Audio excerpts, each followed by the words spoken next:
Hey, what's up, everyone, and welcome back to the MSc Mekong Qualifiers 2022. You still got Burger Kim and Gigi at your service as your shoutcasters here in the Mekong Qualifiers. This is already day number two. We had an explosive day number one, and of course, why is this explosive? Why is everyone so excited about this qualifiers? We will be having, of course, six representatives from three awesome countries: Laos, Thailand, and Vietnam competing for the total prize pool of 10,000 US dollars. And of course, this is the one that they want the most, the slot for the prestigious MSc 2022, which will be happening later this year, of course, real soon in Kuala Lumpur. So, really exciting stuff from Mobile Legends. This tournament is organized by Msc Global in cooperation with the Vietnam Recreational and Electronic Sports Association, VNG Games, and Laos Esports Federation. Welcome back, guys, to day number two. If you enjoyed day number one,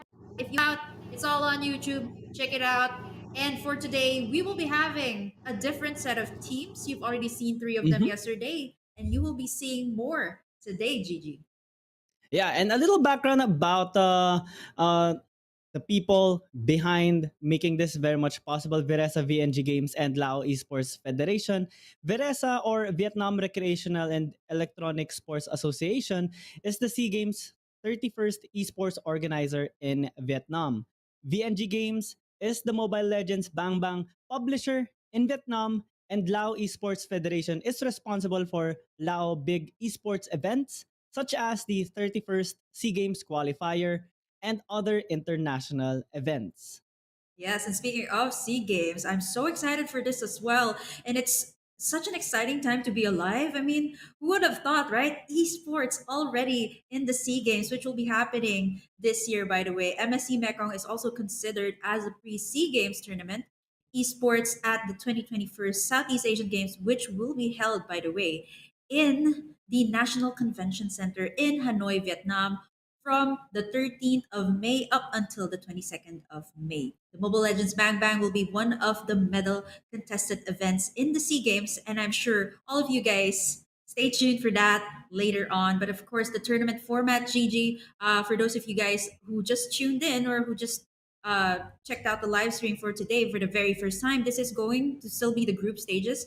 For yesterday, we had Group A. Today, we will be having Group B, and the format is a best out of two round robin. And it will be, yes, yesterday and today, four teams that will be qualified for the final stage. And if you guys are wondering about the final stage, it's going to be a best out of three double elimination match, and of course, a best out of five for the grand finals, which will be happening on the 22nd, 23rd, and the 24th. And of course, the champion, once again, will be the representative for the MSC 2022. And we have a total prize of 10,000 US dollars. The champion will receive 4,000 US dollars plus the MSC 2022 slot. Second placer will receive 2,500 USD or 2,500 US dollars. Third placer would receive 1,500 US dollars. The fourth will receive 1,000 USD. And the fifth and sixth spot will receive 500 USD each. And Oh, for wow. like the results yesterday, a little Mhm. insight about it. Yeah. We had a fantastic performance by Team Vietnam beating both Nightmare Esports and Cathy Gang. So they have the score of 4-0. Nightmare Esports had a fantastic game against Cathy Gang. So they have 2-0. Unfortunately, they lost against Team Vietnam. So they're kind of in the middle of Group A. But for the last part, Katigang, unfortunately, they haven't gotten any win from both Nightmare Esports and Team Vietnam. So they're on the lower end of Group A. All right. Yeah, that was the Group A stages. And like what I mentioned earlier, it was explosive. A great way to start the Mekong qualifiers. And for today, guys, it's still going to be the group stages as well. It's going to be the Group B stages. And for the very first series of the day, we're going to be having IDNS Prince up against Nextplay Esports of Vietnam. And for the second match or the second series, it's going to be still IDNS Prince up against their very own as well, IDNS all the Mm-hmm. way from Thailand. And last but not the least, it's going to be Next Play with a T, Next Play Esports versus Thailand's Idonotsleep. And guys, just a little trivia about all the teams here that will be playing in the Group B stages. For IDNS Prince, they were the runner-up of the 31st Southeast Asian Games Laos qualifier. And for Nextplay Esports, they were also the runner-up of the SEA Games in the Vietnam qualifiers as well. So all these teams are, top-notch teams that will be competing today. And as for IDNS, I know a lot of you guys are familiar with this team. They were the Thai representative for MSC 2021, and they were also the Thai representative for the Razor C National Showdown. They've had a fantastic run there, and I'm sure all these teams are ready. Of course, we are all excited for this. It's going to be an insane amount of pressure for all the teams. Once again, I do not sleep Prince. I don't next play esports. I do not sleep esports as well. Because yesterday, I think we all had some expectations for the teams, especially for the ones who qualified during the MSC 2021.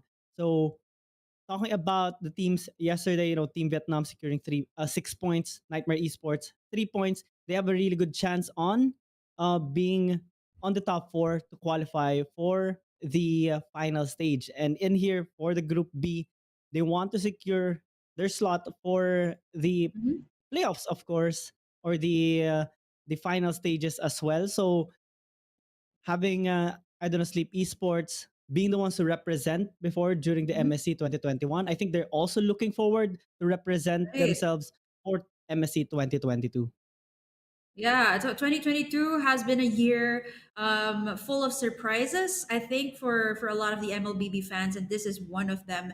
The MSC, one of the biggest events in MLBB esports that you guys have to watch out for, which will be again happening in Kuala Lumpur, Malaysia this year. And of course, I know a lot of you guys, I've been seeing a lot of the codes today. Yes, we will be having codes, guys, but we will be having it in the next playoff. So stay tuned for that. Don't worry, we got a lot of goodies for you. Of course, care of Moonton and all the organizers here of the Mekong qualifiers. So, Gigi, going back to the qualifiers, yesterday we saw Group A, but for today, what do you know about IDNS? Have you seen them play? Have you seen them in action?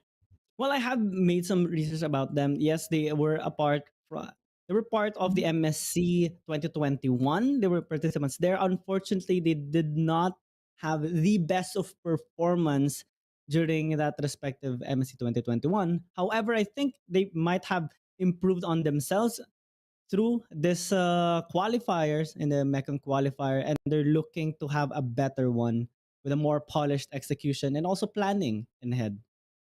Yeah, I think for IDNS Esports, for the most part, I've seen almost their entire roster from Thailand and even all their other teams as well. So this is one of the teams that has been in the scene for quite some time. And I think what you guys have to watch out for in IDNS Prince Laos is how they will be able to play, how they will be able to carry the IDNS banner under Laos. And as for the IDNS all the way from Thailand, I think this is a team that a lot of you guys have seen in various tournaments all around Southeast Asia. I think for today it's going to be Sun Ampak playing Ramela. We got Lois as well, Izzy, Zanri, and Angelina.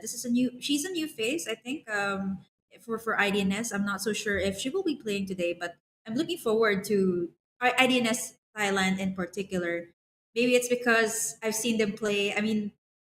Fact, I've seen him play Crazy Uranus, Crazy Esmeralda, and Crazy Plays by the Ruby in different tournaments. And also Lois. I think IDNS is one of the teams that they always bring in a new flavor every time they go into tournaments. They always have like different picks, unconventional picks. They love the Balmond pick.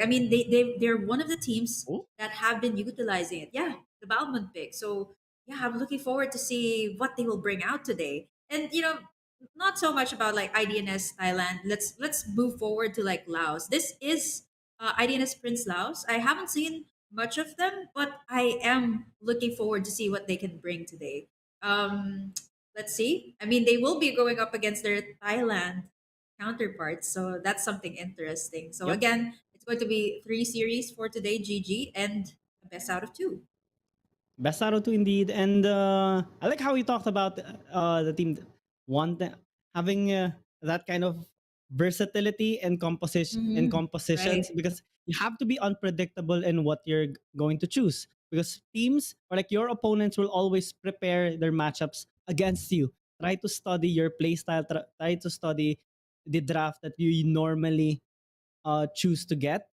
And if you're able to adapt onto those kinds of situations and also be able to switch things up, like I like how you mentioned the Balmond pick as well, because yesterday we saw I a know you game got of Team excited. Vietnam Mhm. versus Nightmare Esports. Team Vietnam picked up a Balmond, and they had a fantastic run with that as well, with the AoE damage paired up um with a Claude, and also even the Franco that kind of struggled during the very beginning, but when they got the proper pickoffs, it were the highlights of that game to close it out in their favor.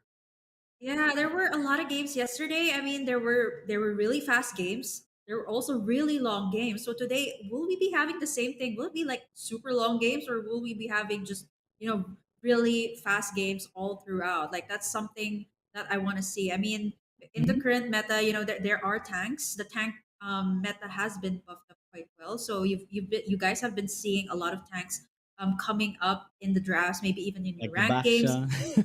Baksha Jungle, right? I mean, we've seen that yesterday with Catty Gang. And I mean, think about it, Gigi. Most of the time, all the damage dealers, or maybe even the tanks, they want to take down the jungler. But how can you take out the jungler if the jungler is a tank Mm-hmm. himself? Yep. Right? I mean that's really what's very interesting here. There's a lot that you can play with, and I think for the most part, like all of the teams here, it's either they go for the not so much into the fighter meta anymore, because there was a time that there was just like fighter junglers being utilized, but right now I think it's more of the tank or the assassin here in the Mekong qualifiers. I don't know if we will be seeing some throwback, maybe some Bane, maybe some Barats. I mean, they are quite durable in team fights. So I don't I know, would like to maybe, see just maybe. Bane in action, because I don't think I have seen much of it lately, Hmm. and it does deal a significant amount of damage. But I think for the tank meta, they would prefer that sustainability for extended Right. team fights. Yeah, go for the long run, go for the long extended fights wherein you can have that advantage. But I think teams are also considering the fact that these tanks should have that proper wave clear, or like a fast clear on their camps, so that they can keep up with the the usual heroes that are being used in the jungle, just like the Ling, the Lancelot, those who have a decent amount of clear and can Hmm. move around the map. That's why we can understand that there has been that priority on the Baksha, because he actually has a fast clear on the camps, and he even has sometimes he even has the time to invade the jungle Hmm. camps of the opponent or the enemy jungler. We saw some games wherein the Baksha even had the luxury to steal the jungle camp Oh right in front yeah. of the enemy jungler. Yeah, I feel like that's why you like the Balmond so much, Mm-hmm. Gigi. I mean, Fast it clear. can steal. Yeah, fast clear, fast rotate. It has the same essence as the Basha. It can rotate. It's quite tanky, and at the same time, it can also quote unquote steal objectives. Right? You think only assassins can do that? Yeah, tech junglers can do that as well. We've seen it Grok also, by the way, Gigi, Yep. in the gold lane with the weapons master. That's absolutely crazy. We've seen it with the weapons master. We've seen it with the high and dry. These are the types of tanks that you're not even sure if it's are you a tank or are you a A damage tank dealer? I'm that kind of deals a lot of confused. damage, but also can sustain some damage. So, like, Yeah, so what? it's just so difficult, right? Like I've been seeing this so much. And there was this time I had this rank game where I was playing like a burst mage. I was playing a Cecilion, and it was so nice. I was on solo queue, and everyone just for some odd reason, okay, the jungler was a tank. I think it was a Basha. We had a side laner Barretts. We also had a tank Hylos. Can you Mm, imagine how hard it was to pick me off? Right, I'm yep. the damage dealer, so it was just me and Beatrix having a sweet time at the back, like spamming our skills, and at the same time we can't even get caught. Right, you have to get through our three bodyguards first The before you get bodyguards. to us. Yep. Yeah, so that's something I want to see as well. The tank meta being utilized to its fullest. So while we're waiting for players to get ready, though, GG.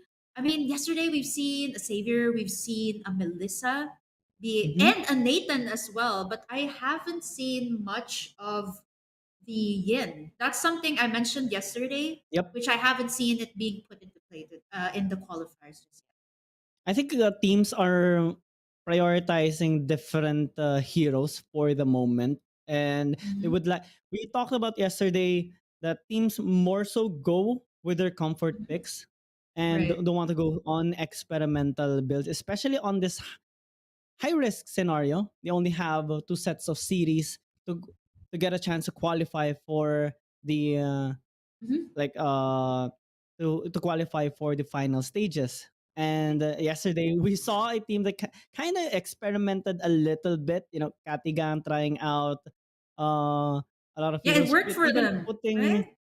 it worked for them a little bit, but it didn't turn out into a win. We saw them trying out Harley in the mid lane against Oh, a yeah. triple frontline, even an assassin with a Hayabusa. So those kinds of risk aren't really the best to take. It's better to go with what really works for now. And there are a Mhm. lot of bases for that, like on statistics on what the teams normally choose. You kind of pair it up with what you are comfortable to use, and then you try it out with your team, and that kind of increases your win rate. Given the fact that if you also study the enemy team, you would have a better understanding of how they rotate, how they behave in the game. Yeah, I mean, this is something that we sort of like touched up on yesterday. Like we were talking about how teams really needed to find that sort of synergy. That's something we've seen already yesterday from the teams, Team Vietnam, Team Catty Gang, as well as Nightmare Esports. And for today, different IDNS teams will be playing, as well as Nextplay Esports. And these are teams that I think people or rather teams here, they should keep their eyes peeled out for their playstyles as well. I think in the group stages, this is the time wherein you gather information, you gather data wherein like whether players are comfortable with this year or Hmm. players let's say you force them to bring out something different, will it still work the same for them? So yeah, I think this is the time to do it rather than wait for the playoffs, bring something new. But Who it's knows? fun to bring something new and in a tournament, something that is unexpected. I remember, it's not tournament experience for me, but during the time that I was kind of experimenting on possible junglers or like picks for my rank games. I remember trying out Balmond initially before I got addicted to it, and I just tried it out because I tried it on a on practice AI, and I kind of got impressed on how fast he clears, and I experimented on some builds towards it with the proper emblem.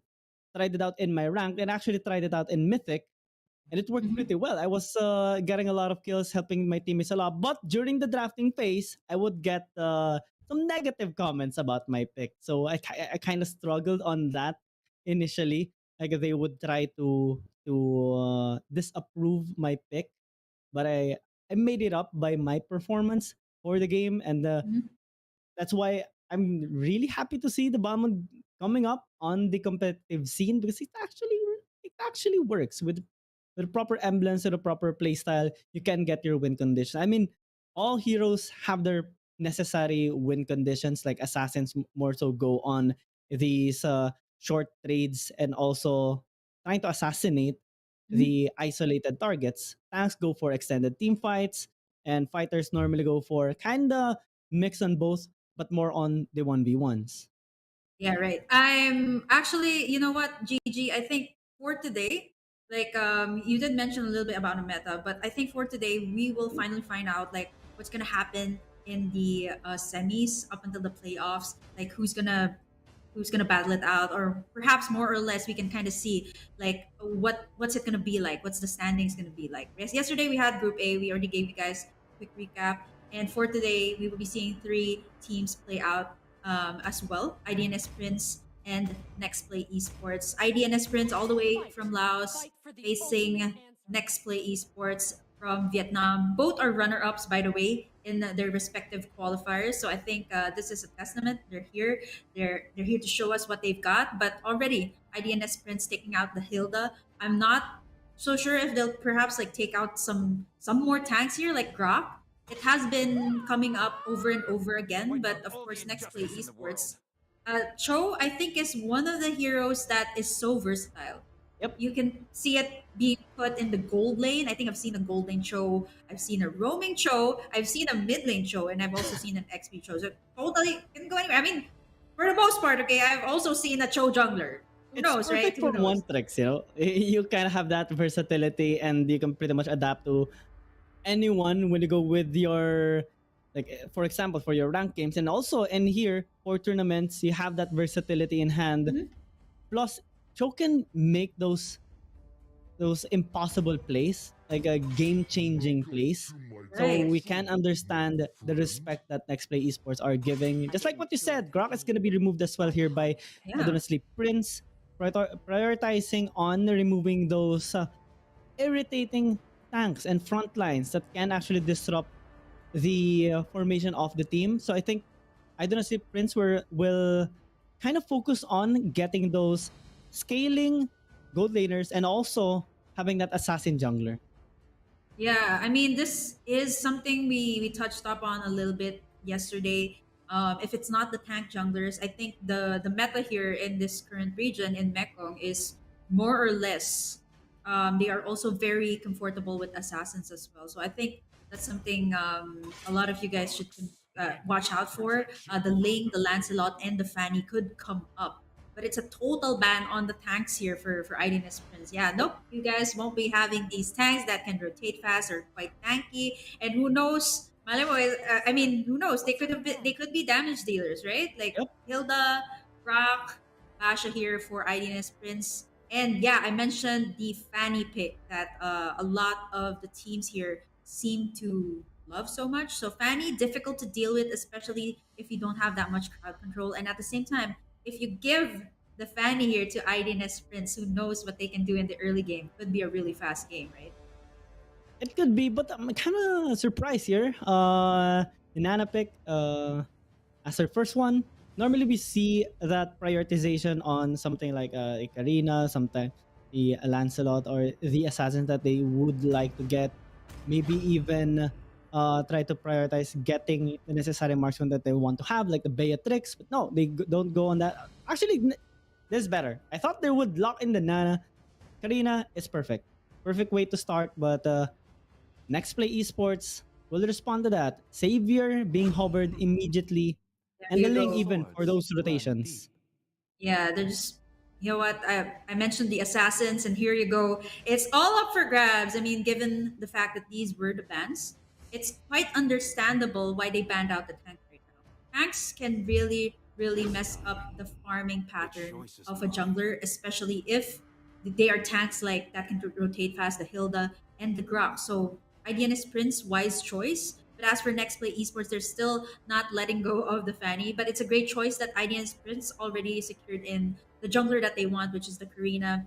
Now you got a Ling, right? And you got a Savior. Massive range, massive control over the map. The Ling can do the split pushes. The Ling can Mhm. gank different lanes. So right now you kind of want to go for those types of gold laners and mid laners that can also rotate as fast as the Ling, right? So maybe perhaps I think something along the lines of Lilia, or maybe if IDNS Prince wants to go for that front to backline composition, the Eve would be perfect. The Sicilian would be great as well. And oh, there you go. Who would have thought?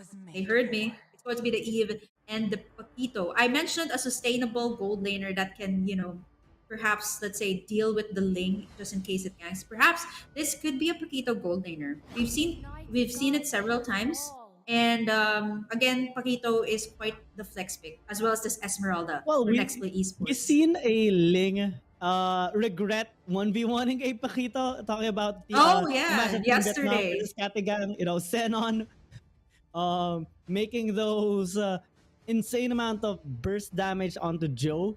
However, well, it wasn't enough for them to get the win, but that was fascinating to see. So I think the Next Play Esports are kind of considering that scenario if ever the Paquito of Idonotsleep Prince would go into building damage items.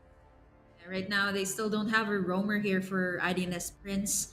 Nextplay Esports already taking out the Franco. I mean, we've seen the Franco yesterday. Crazy hooks, crazy early game pressure from the Franco of Mini, from the Franco of Nart as well. But today, of course, we won't be seeing it in this very first game. And for IDNS Prince, they can choose to take out gold laners here. Gold laners, perhaps a Beatrix. That seems to be a favorable choice for a lot of teams. The Beatrix, and the Popol and Koopa. That's actually pretty good to go up against the lineup here of IDNS Prince, not unless they ban that out. It's good. And I mean, comboed with the range of the Savior would be great. But yeah, I think it's yeah the Yuzong ban makes sense considering that IDNS has the Eve. It is actually a direct answer. So I was expecting they already. I mean, Nextplay Esports already somewhat has the answer to that Eve. It's the Esmeralda, someone that can dive and reach the back lines. Yeah. So a wise choice, Yu Zong. And for next play esports, again, it's either the roamer or the gold laner that you take out. Beatrix, Popple and Koopa. I mean, up to you guys. Up What to you you guys guys. want to take out here? Yeah. Oh, it's going to be the one. Yeah, I completely forgot about this as well. Yesterday, we've seen a lot of one-mans, and I think Next Play Esports doesn't want to see it fly today. Yeah, it's insane how much burst damage it can actually deal, especially when the person using it or the player using it has high mastery on that particular hero. He can Mhm. immediately fly within a second if he gets all those Mhm. vitals procked up. And Next Play Esports, with their composition right now, I think they have a decent amount of frontline power already with the help of the Savior Mhm. too. So I think the Esmeralda would be very much comfortable being in the front line to help out the Ling. They might need an additional front line though to set things up for them, Right. since they don't have that crowd control yet to hold down the members of I Do Not Sleep Prince. The burst Oh, would they go be for the enough burst. though, since they have locked in Claude. Yeah, the Claude here for next play esports. So you got the burst already. You got someone to sort of front line for you, which is the Esmeralda. You got the range from the Savior. I'm kind of liking this next play esports vibes. They got someone to do the cleanup, which is the Ling. They got the range of the Savior and the burst from the Claude. But ooh, I'm not so sure about this Matilda pick coming in from IDNS Prince, considering that next play esports has an Esmeralda on their side. Yep. There's a lot of shields to eat up. I mean, shields from the Esmeralda, shields from the Paquito. So I'm not so sure. Maybe perhaps you guys can go for something tankier. Like not maybe not along the lines of Matilda. Some other tank. I'm thinking. Oh yeah, they still go for it. Yeah, mobility wise, yeah, I can kind of understand, but that's a lot of shields for the Esmeralda. Next Play Esports is going to have a fantastic, sweet, sweet time taking all the shields coming in from IDNS Prince. But There's I guess they are going for the sustainability, GG, yeah. like what I mentioned. So a Paquito gold lane. Either it's a Mm-hmm. Paquito gold lane or it's a D-Rot gold lane. Spot on again for me. Once again, I didn't expect that because I was thinking it was more of like, okay, yeah, guess where we're going to put the Paquito. Is it going to be an XP lane Paquito or is it going to be the gold Paquito? So yeah, there we go. Our complete lineup. They sealed the deal with the Kufra here from Next Mm-hmm. Play Esports. The thing that you mentioned, they still need that crowd control, and there you go. The Kufra for the setups. That's double setups. The Falling Star Moon from the Esmeralda, and the Tyrant's Revenge from the Kufra from the side of Next Play Esports. I think Next Play Esports are focusing more on a standard lineup, having that complete package with an assassin, a mage, a marksman that can scale out towards the end of the game, and a proper roaming tank. On the side of Idonotsleep Prince, though, they're focusing more on snowballing early into the game, having that arena. They even have picked up the Paquito as well. Double fighters, rather picked up here by Idonotsleep Prince. With the help of the Matilda, they would have that roaming potential to reach Mhm. towards the back line of Next Play Esports. But like what you said earlier, they would suffer a little bit on the Esmeralda pick. So that's where they should be kind Mhm. of careful with as the game progresses, because marks on the way will be definitely hard to deal with, since they don't really have that insane amount of DPS. Yeah, wow, it's the Dirot Esmeralda matchup here in the XP lane. So that is going to be favoring IDNS Prince. I mean, I think a lot, for the most part, a lot of you guys, or a lot of, I guess my followers have been asking me, what's the counter to an Esmeralda? I would say Abasha, but I mean, I've gone up against a Dirot. The slows from the strikes that he's dishing out will Mm-hmm. make it hard for the Esmeralda here to clear out the waves. I feel like the top lane should be fine for IDNS Prince as well as the bot side. So this is something that they want. They want to Oh, sustain their side lanes so that they can rotate fast. I mean, wise choice, but Reflect yep.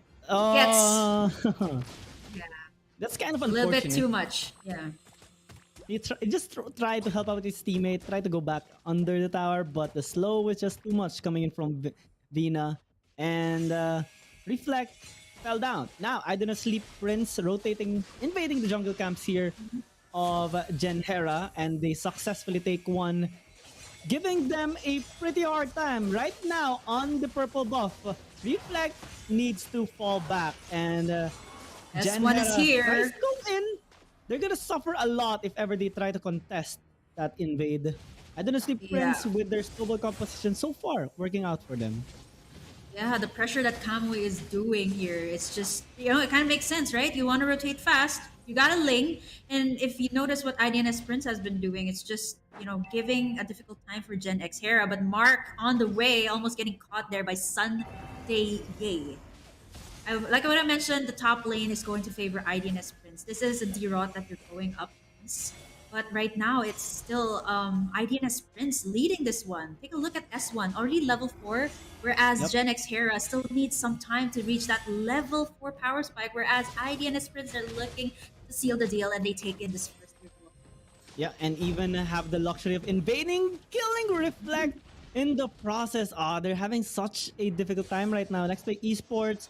Their Oh dear. composition, they try to go for safety, but safety is not always the best option here because Idonotsleep Prince is backing them up so much, shoving them away from their own resources, and that gives them such a hard time, suffering from an almost 2,000 gold deficit at 3 minutes into the game.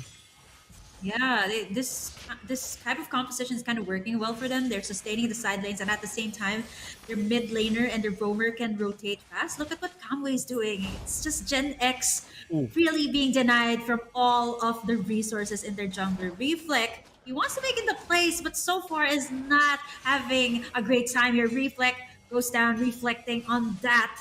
Clash once again, 3-0 for IDNS Prince as they look to contest this purple buff. This is going to be really difficult for Nextplay Esports. Yep. It's a Ling that needs this purple buff. Dawning Light is not enough to steal that away. 4-0, IDNS Prince off to a great start. And a challenging start here for Next Play Esports. We kind of assumed that this might happen due to the fact that most of their heroes are scaling, particularly Miyu. So they need to kind of play this out safe and avoid some of those unnecessary small skirmishes because they would absolutely lose to the draft here of Sleep Prince. But if they are able to scale it up later on the late stages of the game, I think they would have a definite fighting chance because this composition of Sleep Prince kind of falls soft towards the mid to late game, but in the early game they're Right. dominating. Claude is dead. Reflect Oh, here again back comes onto the the ropes. Yeah, almost taking down Reflect there with the circling eagle. But ultimately, what they wanted was Nextplay Esports to back away, go back to their base as they secure in this turtle safely. Again, that is a 5K gold lead for Idea Sprint. Still no answers here from Nextplay Esports. But like what you mentioned, Gigi, interesting fact that yes, they do have the Claude here. It's going to be difficult for Idea Sprints if they don't close this out as early as possible. But right now, it's looking pretty great for them. They can actually close this if they want to, if they make in the right place. And so far, they have been doing great. Reflect, nice knock up there. No ultimate coming in from that. Two for our Reflect, forced to flicker away from all the slows and the Oh, stuns. And Sunflower gets the final hit. No one getting caught up by the dawning light there, but burst coming in from Mio. ooh. Cowboy still has that shield and escapes with a slitter of health. Yeah, What a play by Nextplay. Nextplay Esports trying to fight it out. That was a good attempt coming from them. Me almost getting a kill. However, it simply wasn't enough. You know, Idonotsleep Prince haven't suffered any casualty yet, and they're so ahead in terms of gold already. They're just Mhm. continuously getting these objectives, taking away the jungle camps even of Nextplay Esports, and it's giving them such a hard time to scale up even further.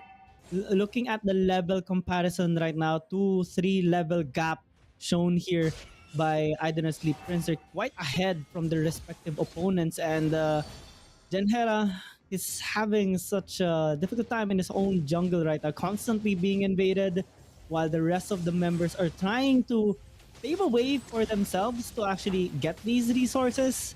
Marks on the way, like what you mentioned earlier, the proper matchup has been established here by Aiden and Sleep Prince. Yeah, their rotations are so smooth here from IDNS Prince. Look at how the way they control the map. Bot side is already gone, which means that someone really has to take care of that wave. How can you be able to take care of a wave? But here comes IDNS really going all the way in, circling Eagle, takes that Reflect once again for the fourth time. And I think Next Play Esports here, Reflect really wants to make the plays, wants to make in the setups. But how can he be able to make the setups because of Kamui? Kamui's rotation is just really destroying what Next Play Esports has in mind. Take a look at that. All the way in the mid side. There's still a tower. Reflect finally Knock does down. that. But the turtle will still go to IDNS Prince right now. 9-1 is our score. 6-minute mark. They can end this as early as possible. It's going to be deadly, especially if Mio is able to scale up well. Mm-hmm. And well, Mio securing a kill is perfect for Next Play Esports because they definitely needed to funnel the gold onto their marksman, especially that he's the one that's going to be shredding the HP bars here of Idonotsleep Prince. Given the fact that they are down 7,000 though, isn't the end of the world yet. As long as they Yeah. can keep their base safe from entries, especially the inhibitor towers falling down, that will allow them to just extend the game even further. We're talking about 15 minutes, 15 to 20 minutes of enduring all these onslaughts by Idonotsleep Prince. If they can do that, they can just turn the tides around, definitely, with all the damage that they are going to be getting towards the late game. Yeah, Gen X Hera has been denied plenty of times here, not giving a single purple buff. This is kind of like a Ling that is resorting to do split pushes instead of getting the pickoffs, right? If you're a Ling, you want to keep ganking. But right now, with what You can. IDNS Prince has been doing, you can't do that. Circling Eagle by Kamui and Reflect goes down once again in the hands of S1. Look at the jungle side. IDNS has control over the map, has control even on the jungle side. Real world manipulation onto the backside, takes down Mio Extreme. Even with the sprint, he's not able to go away. And now IDNS Prince, they are looking to solidify. Look at what Gen X Hera is doing, the split pushing on the bot side, whereas I think IDNS Prince are looking to take in more kills, more objectives, and more towers. It's going to be difficult for Next Play Esports to push this game even further as long as Identity Prince keeps doing this consistently. Yep. Genexera spotted there trying to position himself to steal out this Lord. However, right now I don't think Next Play should contest this. They're getting obliterated in an instant. They're attempting to escape, but Idonotsleep Prince is not allowing them to do so. Reflect is dead. Mew Extreme also fallen down. And it's just a massacre right now by Idonotsleep Prince. That's going to be 4 kills. Only the Ling managed to escape. Trying to go through the terrains. And it's a disaster for them. Lord secured, pushing now into the mid. IDNS, I think they can end right now. Yeah, they definitely have to. I mean, if they don't, it's going to be difficult for them. They don't really have that solid, quote unquote, late game hero. Whereas Next Play Esports, they still have Mayo here with the squad. But right now, they are on the full defense. Ooh. Reflect with a nice Tyrant's Revenge. Bounces away and still gets taken down. No follow up, unfortunately. That was a beautiful setup. Beautiful falling star moon as well. But unfortunately, Next Play Esports successfully defends that mid lane inhibitor tower. Again, they are sort of getting some pickoffs here, but Fina with that impeccable positioning on this Eve has been setting up the plays as well. Every time that chessboard is up, every time that real world manipulation is up, it's enough for Nextplay Esports to click in those sprints to back away from the clashes. And speaking of Venus, 708 on this Eve. Yep. And that what happened. That's what happens when you have superiority in terms of having that control mage in the mid lane, helping out Right. so much during the team fight. Even if Next Play Esports tries to engage or comes back at them, it's hard because you have that massive amount of crowd control and damage coming in from not only Vina but the rest of the members of IDNS Prince as well.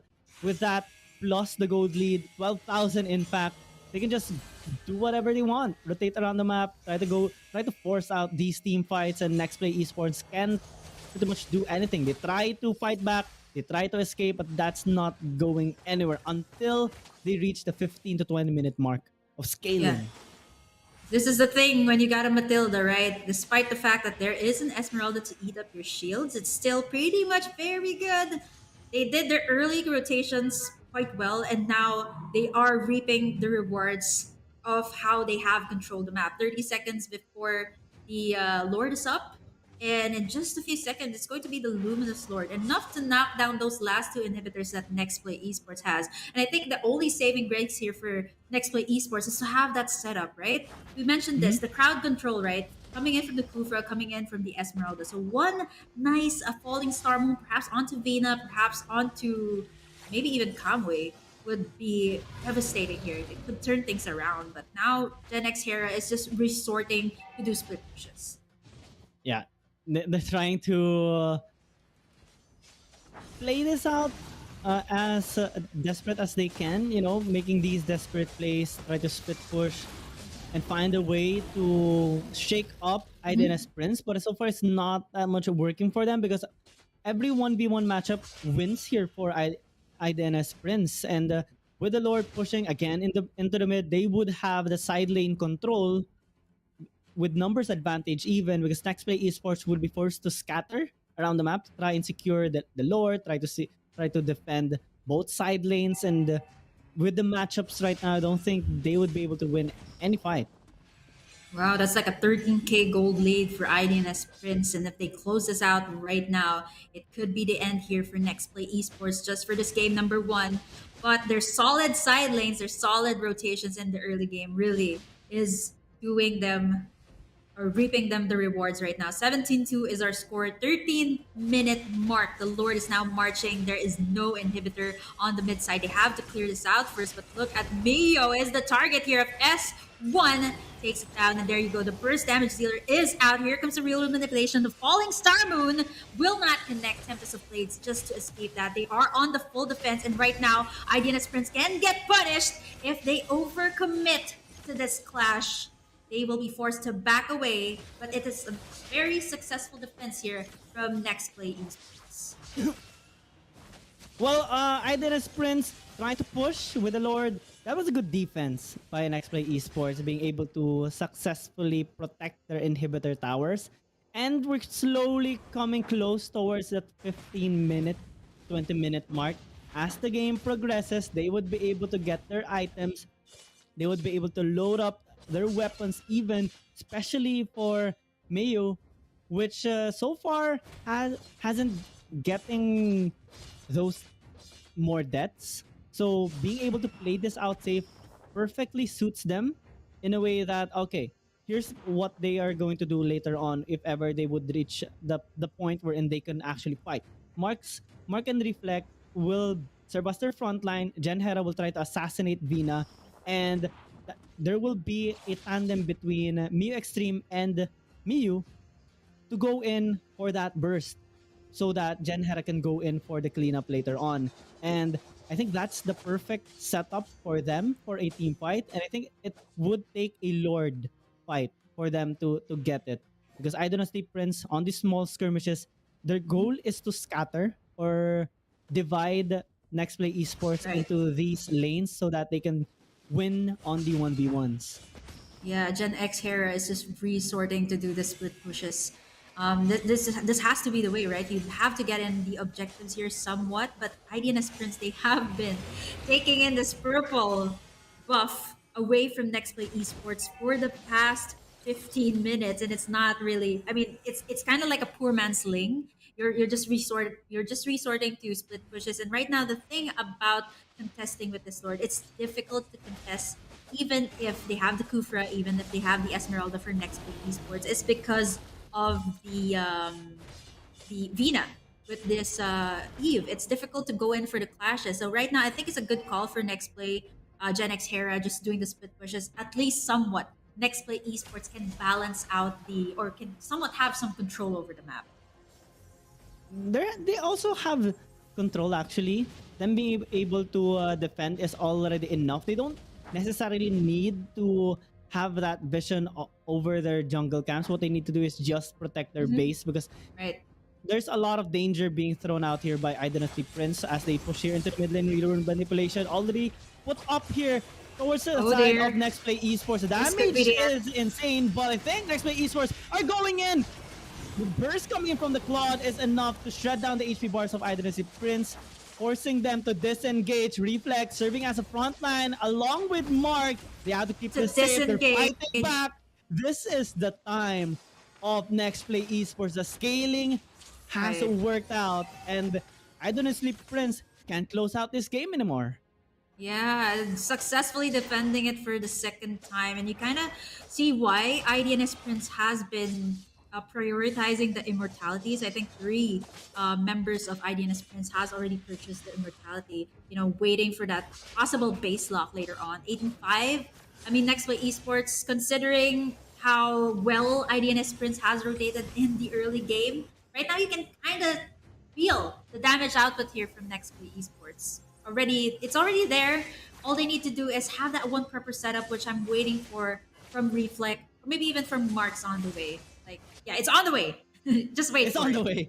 Yeah, it's on the Just way. Next play esports is the same. It's on the way. Wait for it. Just wait look for at it. how they're behaving. They're having the confidence right now.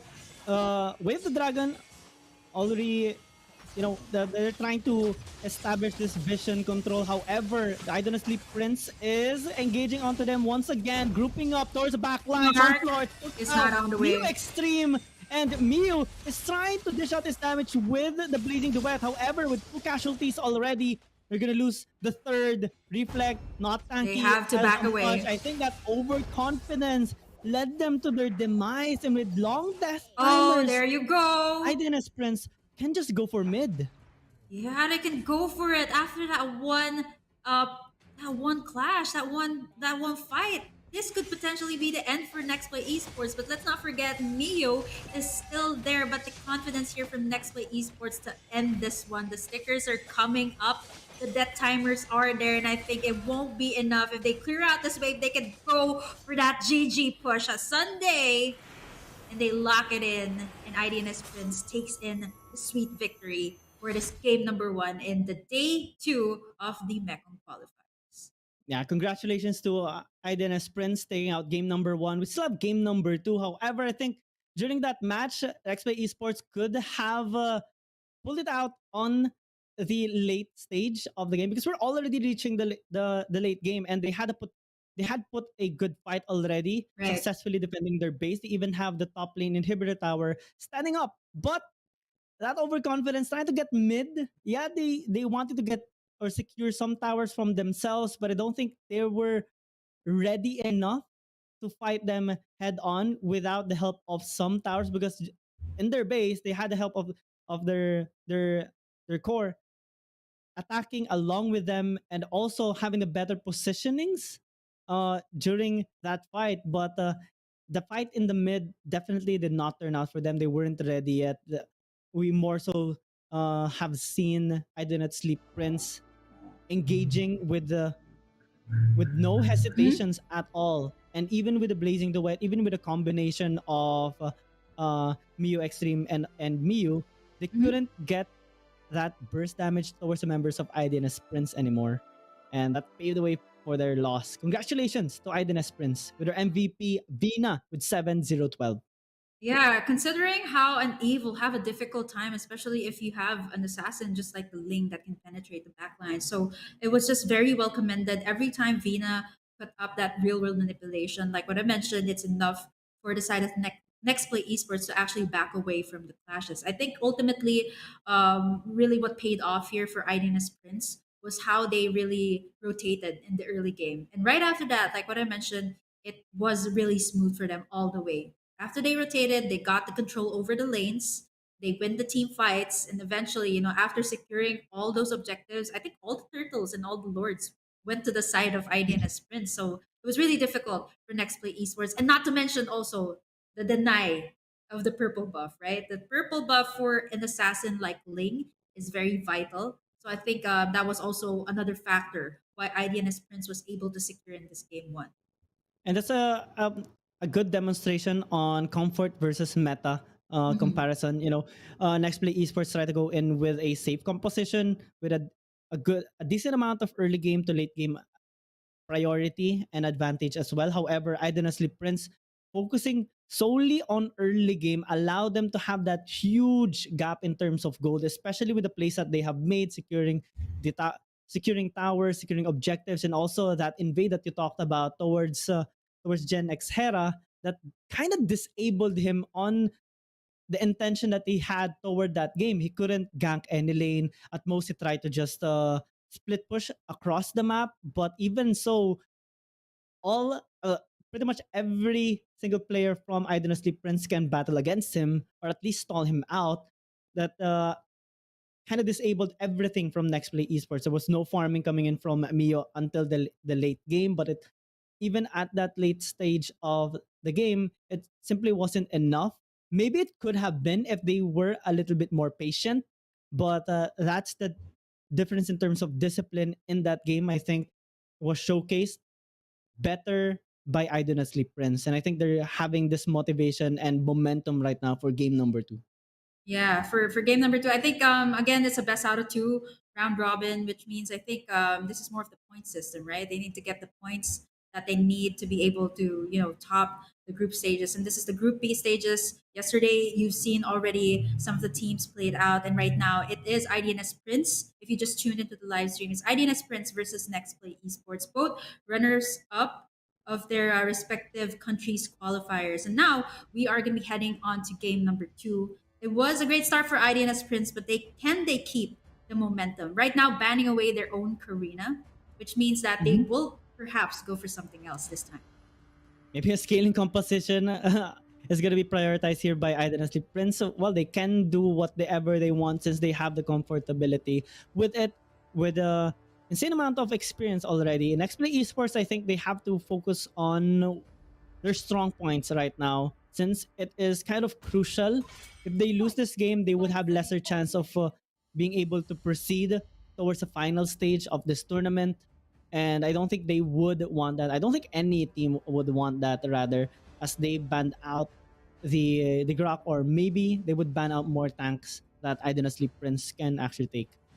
Yeah, for game number one, it was more of IDNS Prince banning out all the tanks, and still Next Play Esports they did the respective research, not giving the Fanny away even just one game. So it is the Fanny ban for Next Play Esports. It does make sense. And as for IDNS Prince, I'm thinking they're kind of going for these. Okay, banning out the Karina, banning out the Hilda.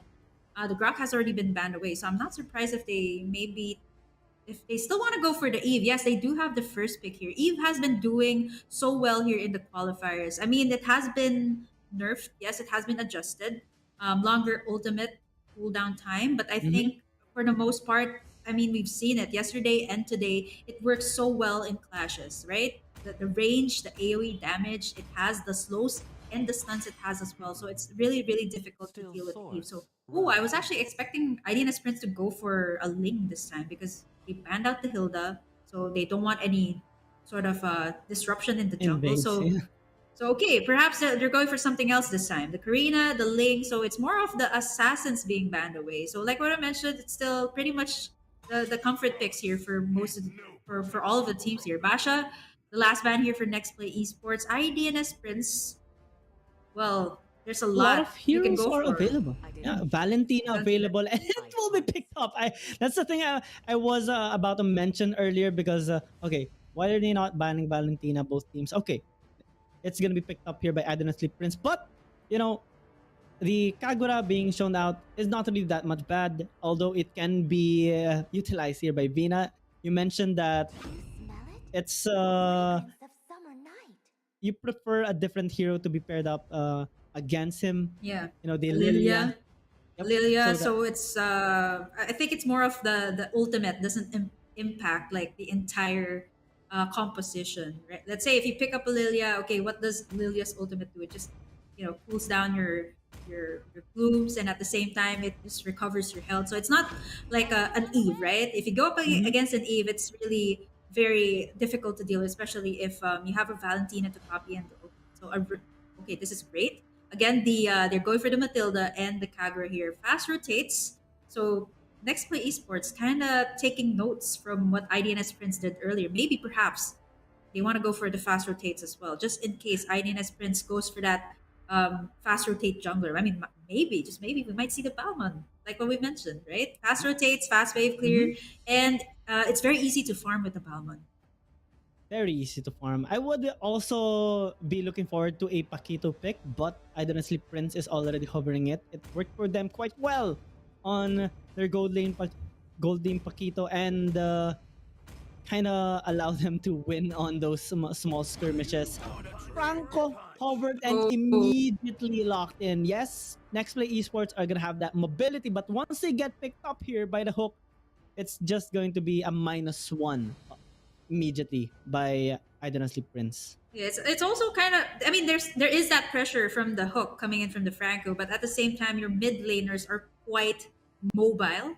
You got the Matilda and you got the Kagura. These are heroes that aren't that easy to pick off, right? You got the mobility, you got the shields from um the Matilda. Then you add up the Esmeralda there, so that's three magic damage dealers here for the side of Next Play Esports. But for the most part, I think they already got it covered. They got the shields, they got the I fast do rotates what I with want their to mid do. laners, and they Mhm. already got a solid side laner. But now the last two picks definitely have to be physical damage dealers. You can't go for more magic damage. That's going to be easily countered out by IDNS Prince.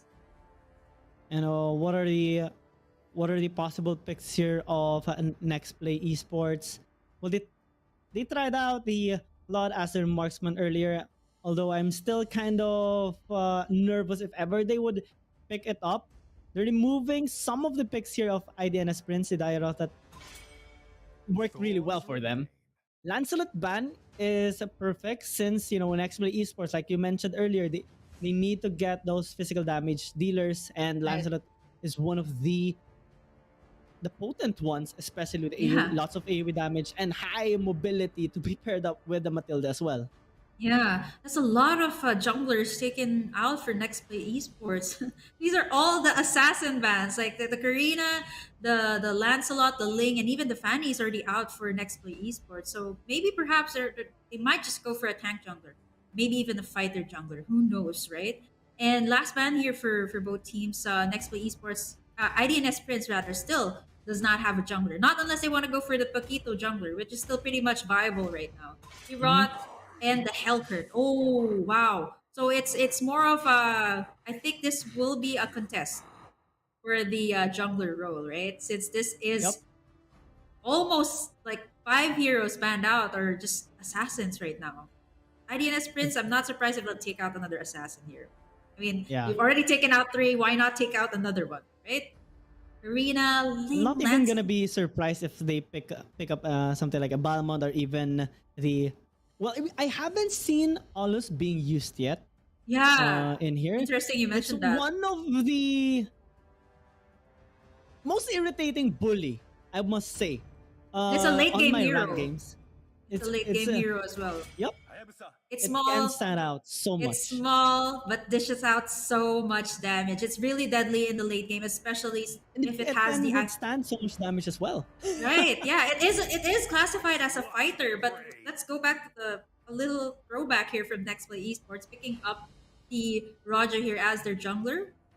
Great sustainability, great mobility as well, and I think if Next Play Esports gives that great opening to Gen X Hera, in the early game can definitely snowball with this Roger. But again, it's not going to be that easy for IDNS Prince. They got the Valentina and they got the Franco.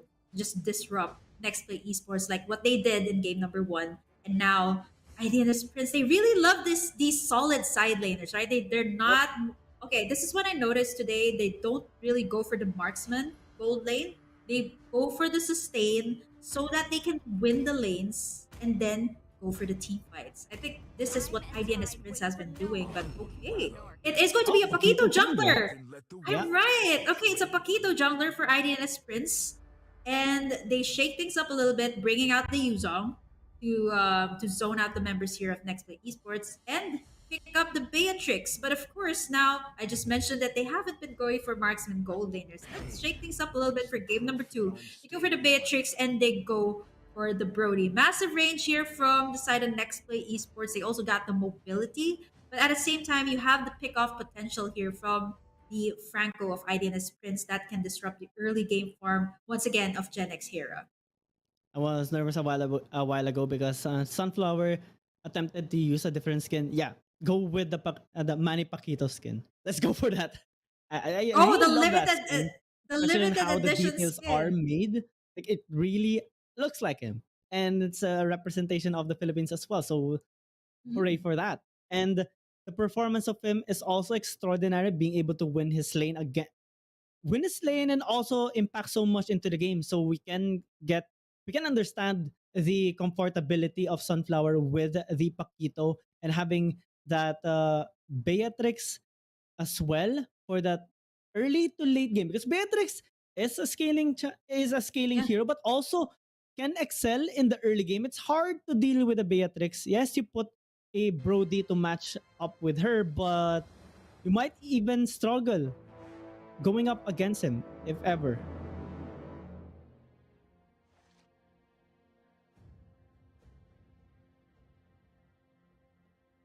Picks up against the Brody in the gold lane, which means that I think in terms of the gold lane, I still think it will favor IDNS Prince. The Beatrix just has so many tools.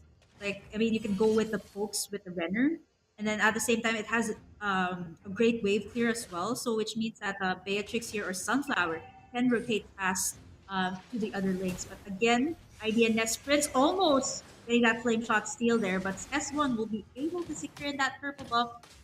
A key fight about to break out in just a little bit, but it's more of these two teams waiting for that right timing. It's more of the pokes. It's more of the how should I say this? Like both teams, they just want to make each other go back to the base, right? Yep, Clear a the way battle of faster, territory. right? And that's what they really want. It's a good sign, though, by Nextplay Esports, because they have secured that little wonder. And even in that small bullying scenario, they have won it in terms of damage. Now they're even having this confidence to try and invade. But after getting hooked there by Kamui, they would respect the positioning there of Idonotsleep Prince and went back to their lanes. Knowing the gold lead of Nextplay Esports and the scaling that they can have towards a late game, this is looking good for them, especially that they're basically having this different behavior right now in the game. No longer are they allowing IDNS Prince to bully them. They're being proactive in this, and I think this is one of the key things that they should be doing right now.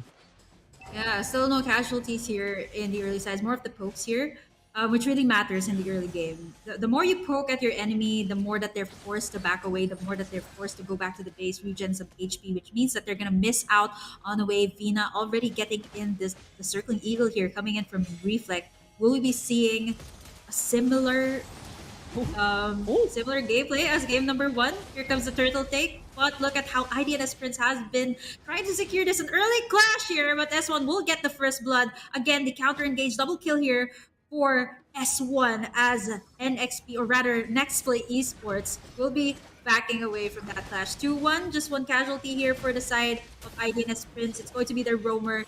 Still, IDNS Prince it's a leading contest. this. Yeah, they even have secured the turtle. Nextplay Esports fighting back this time. Oh! Equal in terms of kills, but ahead in terms of gold. Idonos Prince have to respect that. I think they were a little bit overconfident securing those two kills in exchange for just Kamui. However, we're still early into this game. Death times are pretty quick, and they can go back into those objective spots and have a better HP standing and also mana and be able to buy your items. That's how Nextplay Esports basically won that fight and came back stronger with a 600 gold lead. And I think Aiden as Prince should respect those because yes, they can win the lanes, but in team fights, they should be a little bit more careful. Right. I think for the most part, what Nextplay Esports did very well there was the yin yang overturn combo there and the circling eagle from Reflect and Neo, taking down S1 and eventually getting or stealing the turtle as well. But speaking of Reflect, will be forced to back away. Yin yang overturn takes down Kamui. And now Nextplay Esports looking to find the groove that they needed for game number one. And they're sort of feeling it right now here in this game number two. And this could potentially be an opening for them, an opening for Gen X here. This is virtually different from game number one, wherein Nextplay Esports had an assassin, but right now it is going to be easier, especially with this Roger. Gen X Hera standing at a 0-1-2. And if this keeps on continuing for Nextplay Esports, if Gen X Hera gets the resources that he wants, gets in the items, it's going to be easier to gank in the lanes here of IDNS Prince. Yeah, double marksman indeed works well towards the late game, and Idonotsleep Prince, well, they do have that damage, but it's more insane coming from Nextplay Esports as they secure a 1-for-1 trade and make that a 2-for-1 in favor of Nextplay Esports. Although they have to fall back a little bit. Oh, He flicker says in! no though, I want to go in, and he wins at the sliver of health remaining. However, Oh, will Sunflower! secure that kill to help out their team. Nextplay Esports though still won that fight. Yeah, Nextplay Esports. A little bit too aggressive from Mio, but well, he did get what he wanted, a kill. But again, it was traded off by Sunflower, getting in the flicker kill as well. And now, speaking of Sunflower, trying to get in this tower on the bot side. Yeah, they are getting the kills here for Nextplay Esports, but at the same time, though, they have to convert, again, they have to convert these kills to tower takes, and they haven't been doing that so far. But it looks it looks much better than what they did in game number one. Um, Punishing IDNS Prince for their overzealousness sometimes, but I think for the most part here, Nextplay Esports, they have to look in for those tower takes after the clashes. After the clashes, they can force out the damage onto the tower because Aiden Spins will engage onto them just like this. Hook into the Bloody Hunt will allow them to secure that kill onto Gen X Hera. Reflect is going to be next, and the gold funneling is going on to Sunflower. Of all the people, that is Mio! definitely helping Aiden Prince come back strong in this game 6 minutes in, and they tied up the score. I mean, the gold even right now. Yeah, it's answers after answers here from both teams. But now they are looking to take in the tower, and Mark's on the way to take this top lane tower. But here comes Sunday Yay. And speaking of towers, Sunflower successfully gets that one onto the bot side. IDNS Prince again with the map control that they have. This could potentially be the same thing that they had in the first game. They got the sides covered, and right after that, it was very easy for them to rotate. It was Ooh! smoother Oh. as well. Oh, look at that. Sunflower again. And it's all because of Kamui getting those hooks onto the best possible targets. I mean, well, it's just reflect, but getting that -1 already helps them so much in the game. And Nextplay Esports, they're starting to kind of hesitate on what they want to do. And Aiden Sprints, they're feeling that. They want to up their gold, up their standing even more. Kamui looking for more picks. Now hovering towards the top lane, but I think they would want to get something in the mid as well because Reflect is there once again. Kamui will go in for the hook. Missing this time, but it's all good for them. You know, they're still even in terms of gold. I think they would want to accelerate the game. Catching up Miyu, and oh, that was unfortunate. Why were you there? Now, Idonotsleep Prince will have that turtle access, and I don't think Nextplay Esports can even contest. Yeah, wrong turn there for Mio, getting caught up by 4 members of IDNS Prince. And speaking of, they get the turtle. They also get this. Well, okay, they almost get this topside tower. A little bit too much here for Marks on the way.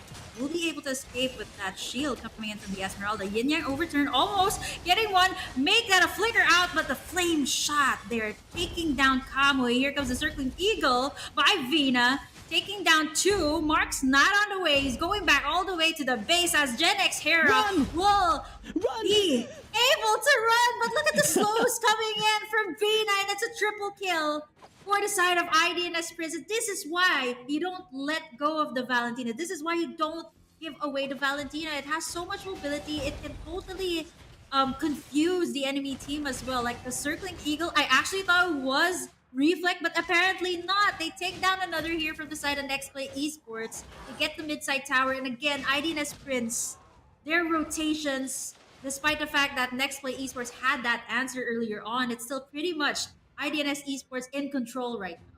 On point on the rotations, on point on the team fights as well. Even on the small picks because of Camway, and right now it's a disaster for Nextplay Esports. Although we can't discount them for now, they're just behind 4,000 gold at 9 minutes. It's not the end of the world just yet, but their base is being destroyed slowly but surely here by Idonotsleep Prince. If they don't scale up much further, they would suffer so much, and I think they should play this out save, maybe even give a lord since they have proper wave clear in here. They can just go with a defense later on. But I think forcing out a team fight, any team fight right now is gonna be disadvantageous for them.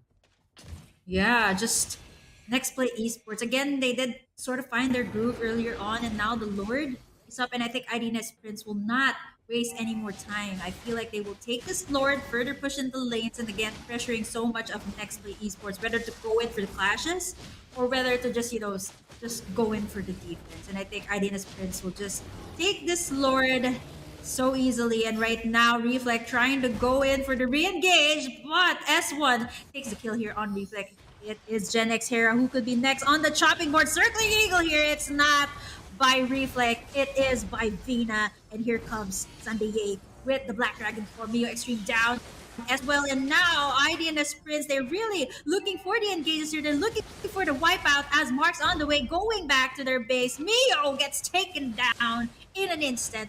And 19-8 is our score for IDNS Prince. Solid rotation, solid grasp of their lanes. And now they still have the Lord, by the way, that's marching on the bot side.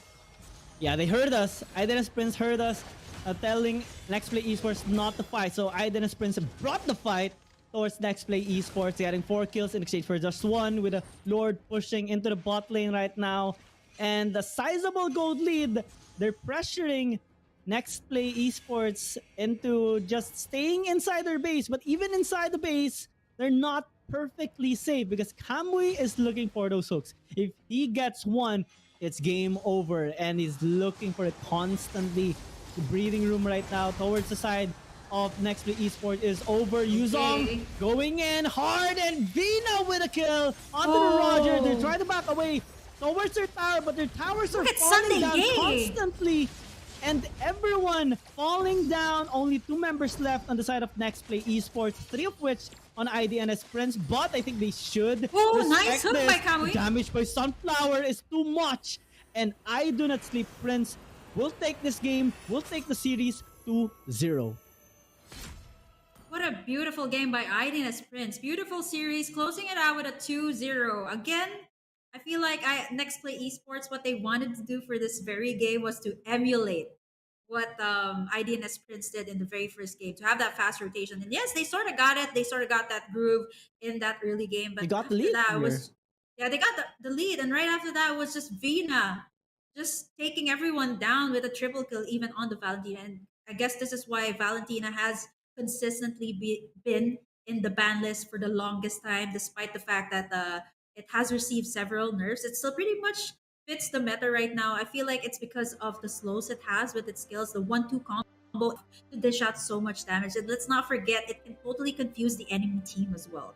Vina, speaking of Vina, he is the MVP of this game, by the way, with a KDA of 6-15 on this Valentina, getting the Holy Crystal, the Genius One, and surprisingly, also picking up that Athena's Shield. Yeah, a fantastic performance, not only by Vienna, but also the rest of the members here of Idonotsleep Prince. Sunflower got so ahead. He even did not suffer any casualty, if I'm not mistaken, or at least just one during the end of the fight. No, he survived on that fight, and they even got to end that game. So it's pretty much done. Idonotsleep Prince with a solid start in the series. Nextplay Esports, yes, they have lost, but I think they can still perform better, especially in the next series as well. Our next game or our next series is gonna be up of Idonotsleep Prince, the one that won this series, versus their other team, Idonotsleep Esports. That's going to be held later after this short Right. break. We are your shoutcasters, Young Gaming and Burger King. Don't go away. We'll be right back.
Welcome back. You're still watching the MSc Mekong qualifiers. Welcome back to the stream.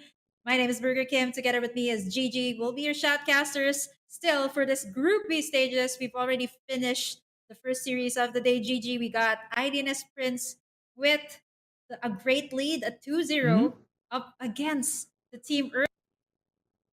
Wow, what a play from IDNS Prince. And we will be seeing another IDNS team playing again for the second round. Oh, wait, it's still IDNS Prince. It's both IDNS actually. So IDNS Yes. Prince all the way from Laos and IDNS all the way from Thailand. They are going to be battling it out, both of them different regions, but of course for the glory of being the MSC Mekong qualifier winner, which will be the victors will be the representative for the region, which will be happening in Kuala Lumpur actually this year. So stay tuned for MSC. They will be the representatives, whoever wins this qualifiers.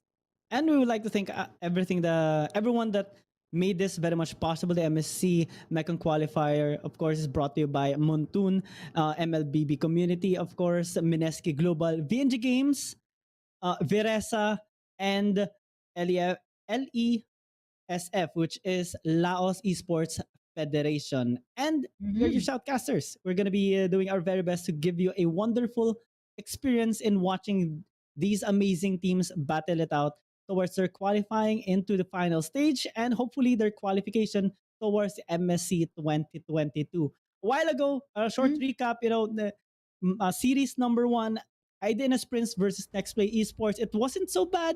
They Mhm. had a fantastic performance, but I think Nextplay Esports could have performed it better.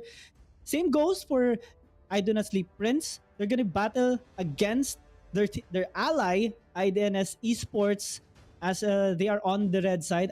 IDNS Esports are on the blue side, banning out the Hilda immediately, and very similar bans Yeah. all Right. throughout the series. Same as yesterday, same as the first series of the day, removing these irritating front lines and roamers. Dyrus immediately respected here by IDNS Esports. Yeah, Sunday Ye's pick in Mm-hmm. the earlier series. And I think it's more of IDNS Esports from Thailand taking out the tanky heroes, the perhaps the tanky sides, because Hilda is also being utilized as an XP laner. So it has been buffed up quite well. And of course, IDNS Prince taking out the Valentina as well, which they've used earlier on in the last game, which gave them victory. The Brock as well, which seems to be a respect ban here from IDNS Prince. There's gonna be a swap of players on the side of IDNS Prince. Vina is no longer playing for the Mm-hmm. series. It's gonna be Yuse Use. instead. And let's see how they are gonna be performing it. They will respect the Valentina, which they also have performed, played out by Vina, respectively. And it does serve a huge threat towards the team fight. We saw their performance in game 2 of against Nextplay Esports, and they had such a wonderful fight there. A 17 kill participation by Vina, and I think it can be mimicked as well here by Iden's Prince if given the opportunity. So very well played on that ban. Ling taken away here with respect to the possible rotations being made if ever it is going to be picked up. And wonder what is going to be the final ban here on the side of Iden's Prince. It can be the Karina, and they will actually ban it out as it is actually a strong pick, especially that Aiden's Prince earlier have demonstrated a full fighter draft with the help of an Eve as their mage, and they pretty much dominated the whole game. Yeah, will it be an Eve pick here for IDNS Esports? Kind of like a throwback to the previous patches, the previous seasons. Eve was a highly contested hero, if not banned out. So I think it has a great range. Still pretty much works right now in the tank meta.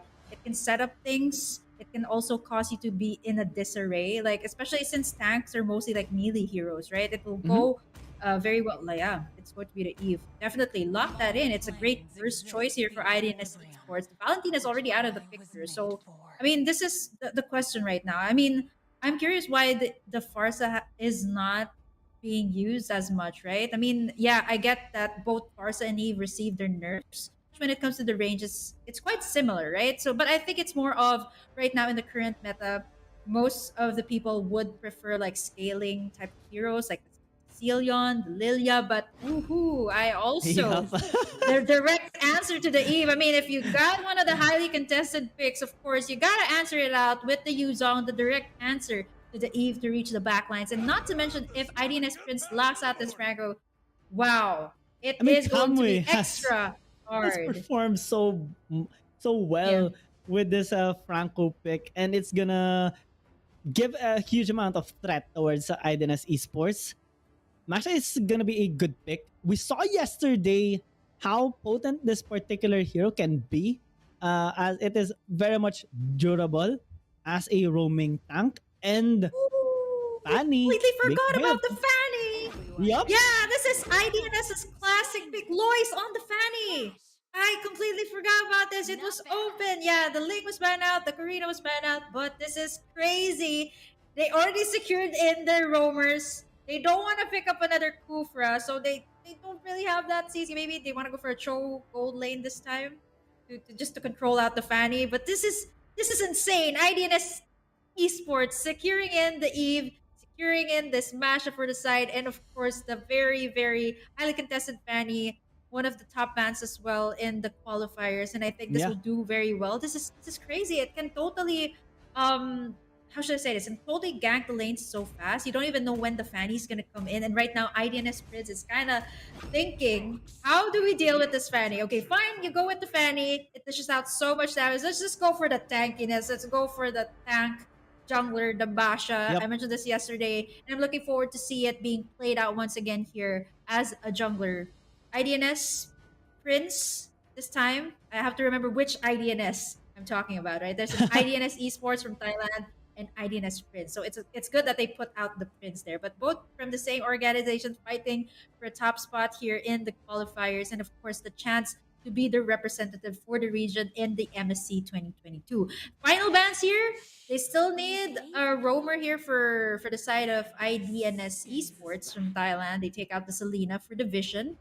And for IDNS Esports, all the way from Thailand, they can take out the scaling heroes. Since they already have the front line here, they have the Franco, they have the Yuzong. They need some firepower. And the Beatrix is a great choice as a ban here for IDNS Esports. I feel like a Sicilian would be a great pickup here for IDNS Prince. Like what I mentioned, if you got like three frontliners, you can put out like heroes that can dish out massive Yep. damage, the burst heroes.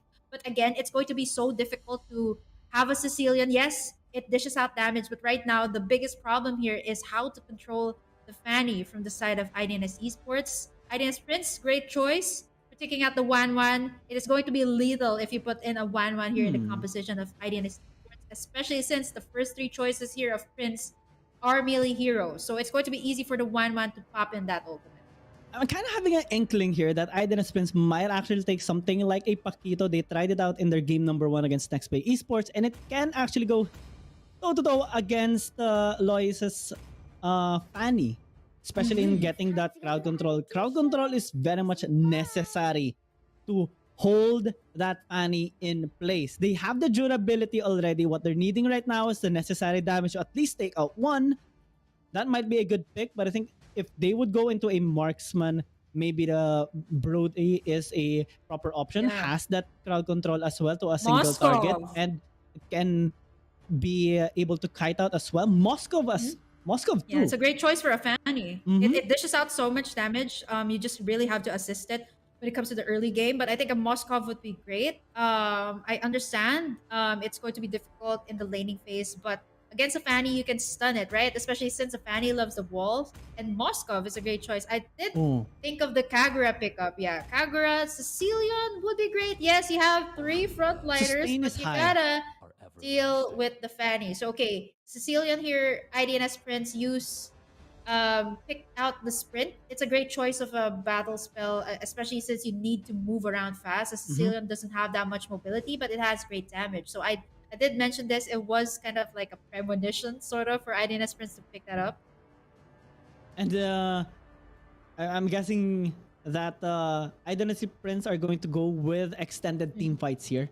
If ever they would Yeah, be able definitely. to get that pick up onto the fan, at least disable him, because they have so far good amount of crowd control. They have a good amount of damage as well, and the necessary suppression will help off the Franco with the Bloody Hunt is gonna help them get that -1, Ooh. particularly onto Lois.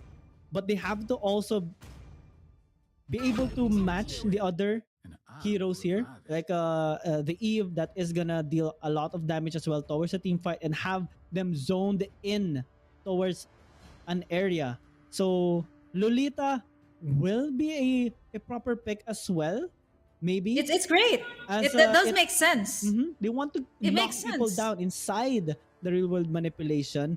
The Clint for the burst and also a good amount of Ooh, mobility Sun. is decent here for Idonotsleep Esports because main damage dealer is going to be Zanri and Lois for sure, and the last hits and the pokes are gonna come in from Izzy. Sun, what are your thoughts about this? Yeah, I mean, Sun in the perhaps like the gold. Yeah, the Cho, Yeah, lock that's it in. better. That's better. That's much better. I was talking about this Cho. Like most of the time, you see the Cho, right? Uh huh. I'm just baffled every time I say something. It actually happens here. They actually pick it up. The Cho is a great answer to the Fanny, right? You need someone to control the Fanny. You need someone to take care of the Fanny. But at the same time, if you look at the composition here of IDNS Esports from Thailand, they have this sort of team fight eccentric composition, whereas the composition here of IDNS Prince from Laos is built to sustain, to Mm-hmm. let those sides scale up. So yeah, giving the Sicilian enough space to farm, whereas Lois just has to deal with the jungler, has to deal with securing in Yep. the objectives. But again, it will not be easy for the Sicilian on the side of IDNS Prince to scale up as fast, right? You don't know when the Fanny's gonna come up. But good thing that I feel like IDNS Prince, they sort of they're putting up that play style that they did in the first series, which was to sustain the sides, have tanky side laners, then wait for your damage dealer, which is actually, I think in this case, it's going to be the Sicilian, to scale up, to dish out the damage, and then they go for the final push. I think that is the plan here of IDNS Prince. That has been their playstyle all along. And I think we will be having, or we will be seeing a similar playstyle here from Prince, sustainable sides, then go for the pickoffs. But it's going to be a show in the gold lane here for IDNS Prince going up against the Clint of Izzy. So we're going to be seeing a lot of rotations here from Zanri to assist Izzy. It's not, especially since if Sunflower has the Way of the Dragon here, it's going to be one Way of the Dragon up to the tower, and it could really be deadly here for Izzy. Yep. And I like how, I do not sleep Prince drafted this composition because pretty much everyone can be safe in their lane and they can just try to avoid the ganks here of the fan. Unfortunately, not for S1. It tried to actually invade, but they secured that little Wanderer, but he got caught up there by the members of Idonotsleep Esports. First blood handed over to the worst possible player, Lois Asifani. That's gonna Yeah. help him so much in this early game.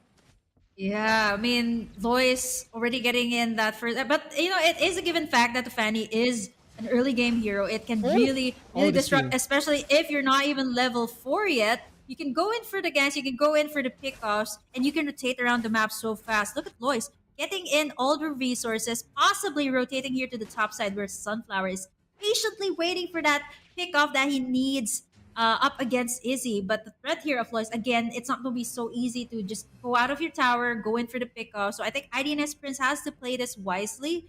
Before they go in for the kills, they have to make sure that Lois is not around the corner. But again, this is a Fanny that you're talking about. And Zanri also on this Lolita has been rotating very well on the top side, on the bot side, giving so much vision here to IDNS Esports. Yeah, both of them are level 4, so at least Idonotsleep Prince can actually contest this. Ramela has to back away, but they do secure the turtle. Good respect here by Idonotsleep Prince because it's still very much difficult for them to contest early on because early game can favor Idonotsleep Esports given the fact that they do have Fanny that secured a first blood. The rotations should be respected, and IDNS Prince are showing that in particular. The rotation of them, though, is kind of lacking so far because we haven't seen a proper hook coming in from Kamui just yet. We have seen some attempts, but the mobility is just too much. And S1 is getting bullied all throughout. Hook comes in, but S1 needs to fall back. Oh, Real world nice setup! manipulation will allow them to secure that kill, although the kill is handed over to Zanri. He secured another one onto the Franco though, so that's already 3 kills on the board here by Idonotsleep Esports. Yeah, that was so beautiful. Ramela did the real world manipulation, then you combine it with Zanri's. Wow, ultimate as well. So it's ultimates after ultimates being thrown here at IDNS Prince, and they get in 3 in the process, and now they are getting in a lot of gold plating here on the top side. But of course, IDNS Prince will not allow that. Kamway looking for the target, looking for that proper hook onto Izzy, or perhaps even Ramela here is the main target of IDNS Prince. 3-0 for IDNS Esports of Thailand. They are off to a great start, but as for IDNS Prince, they gotta wait this out a little bit longer. They have to wait for use this power spike as the Sicilian and then go for the pickoff. So I think more of, again, they are doing that playstyle of, yes, let's sustain the lanes, but now it is not as easy. You're going up against a Masha, you're going up against a Cho here for the side of IDNS Prince. So all they have to do is just wait it out. Wait out for the power spike. But Lois is really not giving any opportunity here for IDNS Prince to get in their resources. It's so difficult to rotate now. Yeah, this is so difficult. Zandri is doing pretty much what is the worst possible thing to do onto a jungler. S1 getting bullied, Oh, getting dear. stolen So much away from ultimates. his resources, and him dying again is not the best performance right now by Iden's Prince. 0-3 by S1, and he's having such a difficult time. Turtle secured once again here by Iden's Esports, and they have a 2,000 goal lead at 4.5 minutes. This is sizable already, given the fact that they have this insane amount of damage towards mid game as well. I'm talking about Ramela being able to dish out so much damage, as well as Izzy. And even if IDNS Prince has a lot of tanks, they would struggle getting through everyone because Zandri is there. And also Sunex Unpack. Yeah, Zanri has been remarkable. Those Numenon blasts, always so on point. Getting in 2, knocking them up or stunning them for quite some time. And then Lois goes in for the game. It's so beautiful. Beautiful combos here by IDNS Esports. And now speaking of IDNS Esports, they are looking to take in this top side tower. But of course, the threat here. Nice Numenon blast once again on the face of 2 here of IDNS Esports. Here comes Lois with the cutthroat. Takes down 1. Sunflower goes down. Real world manipulation from the backlines. Beautiful positioning from Ramela. And speaking of Ramela, she has picked up that Ice Queen wand. So that is a lot of extra slows. I'm talking about 4 frontliners here of IDNS Prince, including the Cho. It's going to be so difficult to go in for the pickoffs in the backlines. But of course, IDNS Prince, they go in for the possible tower take onto the bot side. But unfortunately, Unpack is here to save the day. IDNS Esports, again with the lead here, with the 4K goal lead over their brothers from Laos. 4K goal lead, but again, it's a ticking time bomb here for IDNS Prince. They have used the saving grace for the late game, but here comes S1 with the shield unity. Unpack waiting for that proper moment to strike, but it's another story here onto the mid side. Izzy, where are you going? Bats him back, takes down Sunflower, and Lois will be able to save Izzy. Beautiful save. Look at that. The threat of Lois just even standing there, waiting for someone to just, pop in that ultimate, forces everyone from IDNS Prince to back away. And Easy even managed to survive. No, little to no casualty still here on the side of IDNS Esports. Only Izzy fell down earlier, but the kills are continuously growing in their favor, and all the objectives are being taken here by them. It's a pretty hard time right now for IDNS Prince, given the fact that their jungler is bullied to the ground, and 2, they cannot get any pickoffs, and 3, scaling is gonna take some time for them. So Yusei is gonna need to play this out safe, avoid team fights, dear. and look Lois. at Lois dealing so much damage. He needs to back away though, because the tower deals a lot to him as well. Yeah, that was a petrify on point there by Sunday Ye. Enough to save him, But Lois is just really on a rampage with this Fanny. 3-0-3, not even getting picked off once. So it's pretty much, again, utilizing the Fanny to its fullest potential in the early game. And given the fact that these are tanks, Conceal being popped here by Cowboy, Oh. ultimate bloody hunt here onto Izzy. Make that two members here of IDS Prince trying to chase out Izzy. There goes the way of the dragon. And Oh, the wow. Hawk takes it down. Well played, bro. And here comes Lois to the rescue. Takes down Cowboy, avenging his fallen brother as Sunflower goes in for the kill onto Ramela. He's trying to run away here. Two members trying to chase him down, Conceal.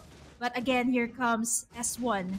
Forcing them to back away, forcing them to disengage. But here comes Lois. Here comes the wall spam from the Fatty. The stunts are real, but I think this is going to be it for S1. Delaying it just a little bit, but they are going to get the kill. IDNS Esports on a rampage. 8-3 is our score, GG, in the 8-minute mark. And here comes more. Sunflower takes down Zanri, but here comes Lois with the cutthroat, and Izzy just shoots everyone down from IDNS Sprints. 2-for-1 trade. Just a roamer for the jungler. And the side lane and the gold laner of IDNS Prince. And they even secured the tower in the top lane. So economy growing so much here on the side of Idonotsleep Esports. But we have to take note that Sunflower securing 3 kills is already good for them as well. This is going to be one of the people to try and shut down Lois later on, and even on the backside members of Idonotsleep Esports. Having the Lord spawn up is gonna bring attention towards both teams. But I think Right. at this point, Idonotsleep Prince might have that chance towards a team fight, because more targets to choose is gonna favor Kamui in terms of getting that hook. And having them group up in a location might favor Idonotsleep Prince as well. Yeah, that's a lot of pressure here. Speaking of IDNS Prince, it's a lot of pressure again on Use to dish out the damage, considering the fact that, I mean, it's just Sunflower and Use here. The damage dealers, the main damage dealers here of IDNS Prince. But speaking of the damage dealers, Sunflower almost getting caught there by Zanri. A flicker being popped in, who gets caught with the bloody hunt and everything else. It's going to be Izzy here because the Black Dragon from Sunday Yay, but onto the backside. Ompak Oh. trying to get Use. Zanri forced to back away. Ompak on the sprint, running away from the members of IDS Prince. What was that? They are forced to back away. They got the lead. They got the hook onto Zanri. Forces to flicker out. And now IDS Prince, with the control Lois that they is here. have, they are looking to take in the Lord. S1 is here, but looking, going for the steal. The steal by IDS Esports, taking down S1 and getting the Lord Lois to the rescue. 5-0-6 on this Fatty. Absolutely crazy. I actually thought it was going to be IDNS Prince getting in that Lord, but unfortunately enough, Zanri was there to save the day. 12-5 is our score in IDNS Esports. They get in the Lord to possibly take in more towers here, GG.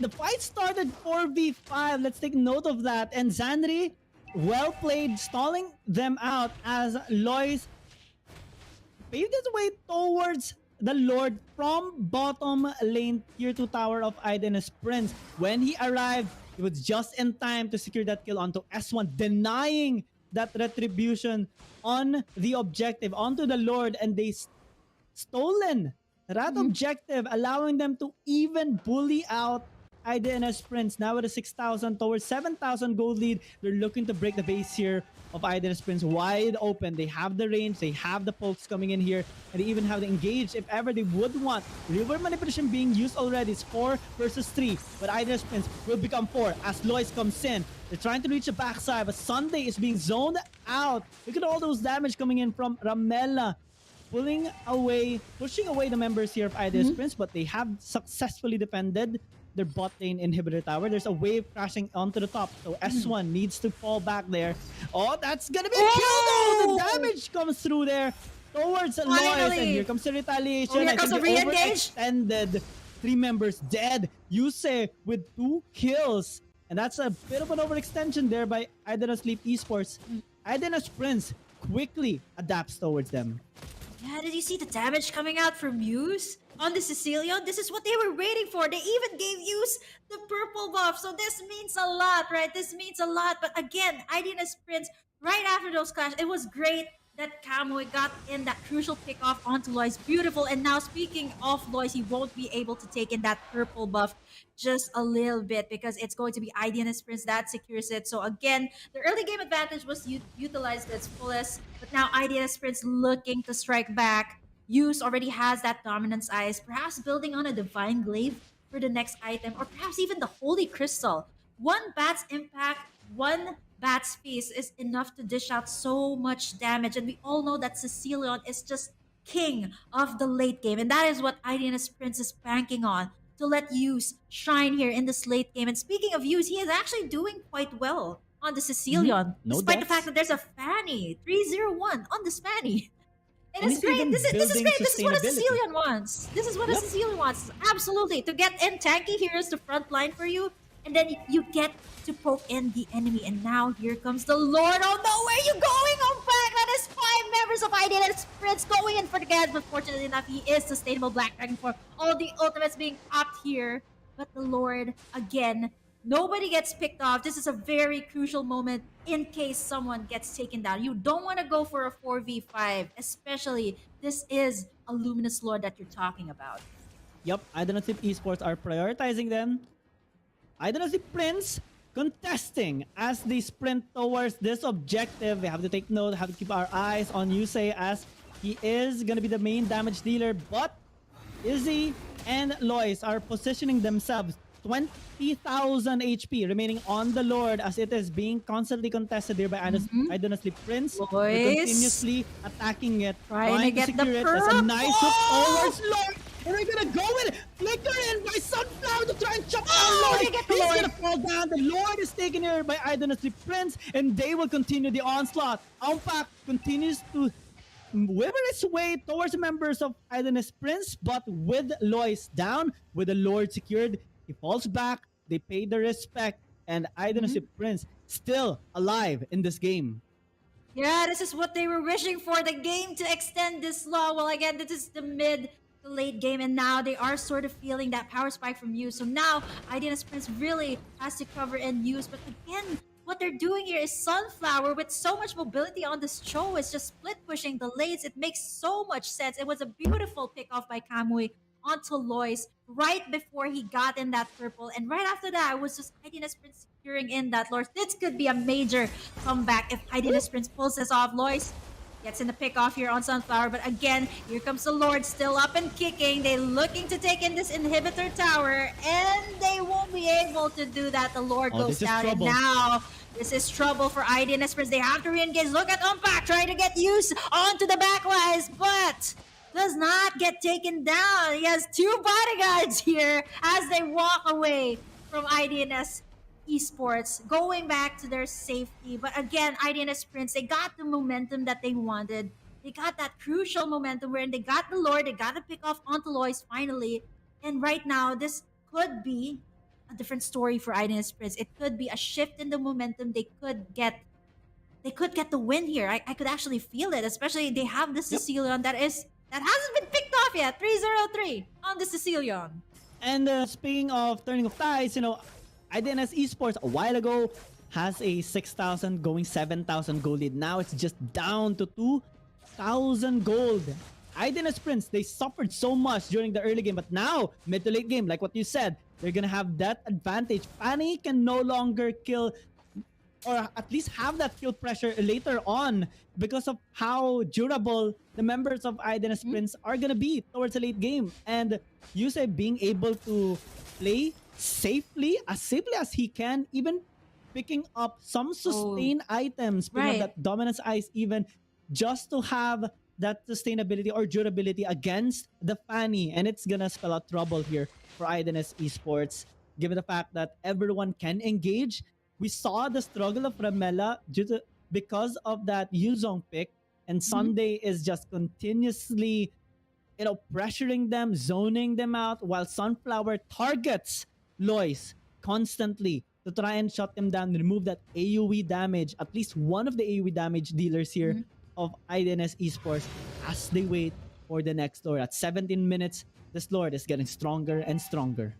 Yeah, definitely stronger every minute. And this is what IDS Esports does not want. They got the Sicilian all covered in the back lines. And if IDNS Esports does not take care of use, it's just going to be dishing out so much damage. You got 4 bodyguards, and speaking of IDNS Prince, most of them already secured in the Radiant armor. So mostly like tanky items just to counter out Ramela, counter out Izzy's damage output. And speaking of use, already getting in that Ice Queen 1 just to slow everyone from IDNS Esports out. They have to play this wisely. S1 doing his best despite the fact that he is the jungler. He's also checking in the bushes here. He is the tank after all. And now I think most teams are just waiting for someone to engage. Setting up these death bushes for IDN sprints could be crucial. But again, what Sunflower has been doing, he's so mobile. He has been pushing in all the lanes, putting in all the pressure, forcing someone from IDNS Esports, such as Unpack, to actually clear out the waves, not joining in the team fight.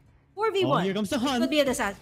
Here comes the conceal play from Kamui. Who will they be getting? It's the Pramela is the target. But here comes Zanri with the shields from the Lolita, forcing out the ultimates here from Prince. Lois? And now Lois possibly going for the backside. Beautiful setup there once again by Jesus, Zanri. But oh, they get in use onto the backside. That is what they want. That was their mission, and they successfully get it. Finally, the first net here, but on back.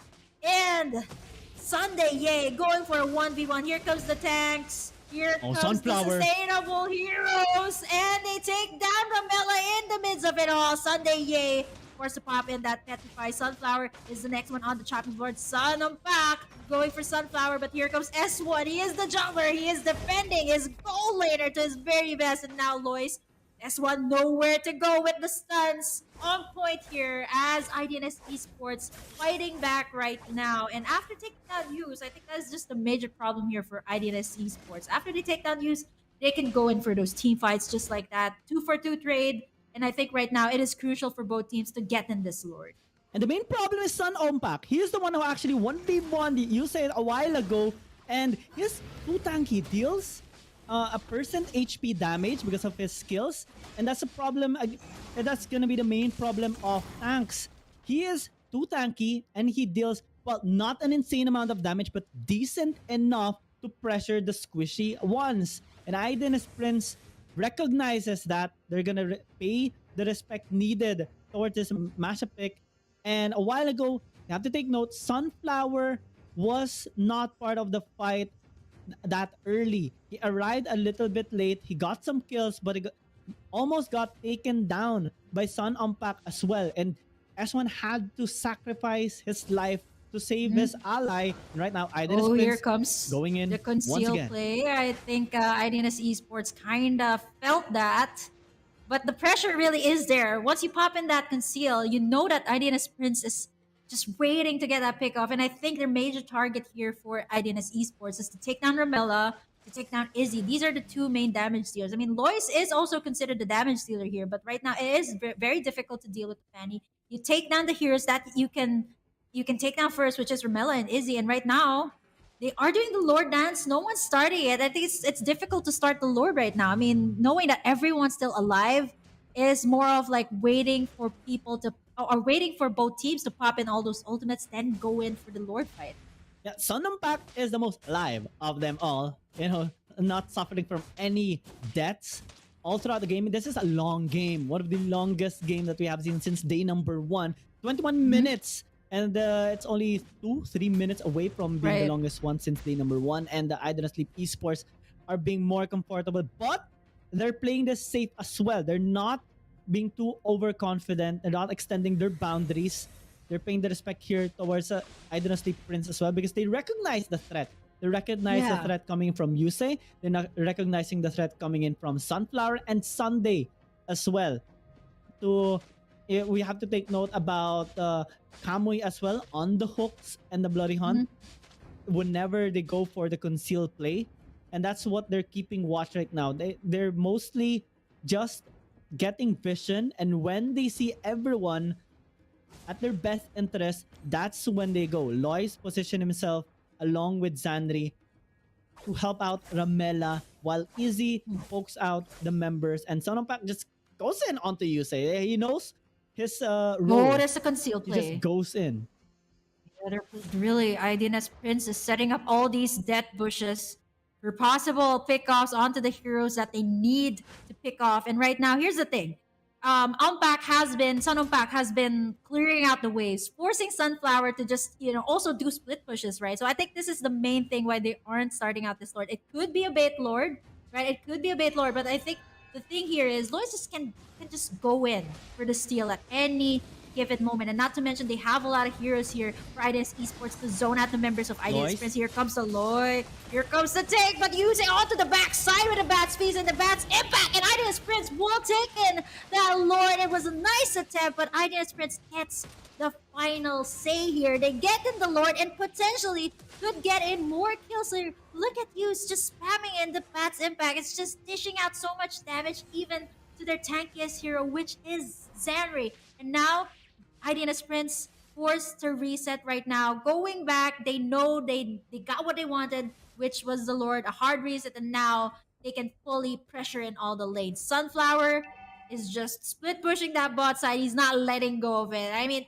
Sun Unpack knows that very well. So he's also not letting go of that lane, which means that both teams it's a 4v4. It's going to be Sunflower Unpack, and now they're looking for Sunflower, no. who has been split pushing, and he might be punished, taken down in an instant by IDNS Esports. But let's not forget, there's still that extra minion here from IDNS Prince, which is the Lord that is now marching in on the top side. This is a Luminous Lord, the 20-minute Lord. This is quite tanky also. Not to mention, these are like 4 tanky heroes. Look at Unpack going all the way for use, but unfortunately, Bats Impact, everyone is here to protect him. Luminant Blast, Unpack in the middle of it all, but Use is still untouchable in this one, so spamming in all those kills, takes down Zanri, make that 2. Wow, the damage!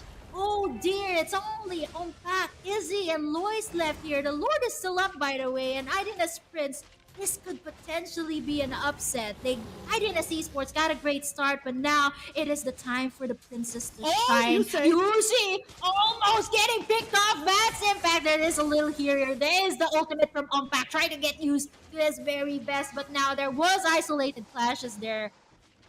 IDNS Prince survives another day, 2 for non-trade, and Use still survives miraculously. Thank you so much to that sprint. Yeah, the sprint saved the day there for Yusei. And Sununpak constantly is pressuring them. This is a good opportunity by Idonotsleep Prince having to take that inhibitor tower in the top lane because their bottom one has been destroyed. But Idonotsleep Prince this time will even out the minion pressure in terms of the waves and be able to have that prioritization towards this next Lord, which is gonna spawn in the next 25 seconds. It was also a proper timing by them being able to kill Lois before, before that retribution range damage was into play a while ago. And they managed to secure the Lord just in time before Lois went back up with the immortality, and that paved the way for all of this to happen. Even though Sunflower got picked off when he was split pushing in the bottom lane, it was still enough by Idonotsleep Prince to take the inhibitor tower and even have the luxury of getting this proper positioning towards the Lord. Sununpak is exploring, but he needs to keep watch because these members of Idonotsleep Prince are very, very tanky.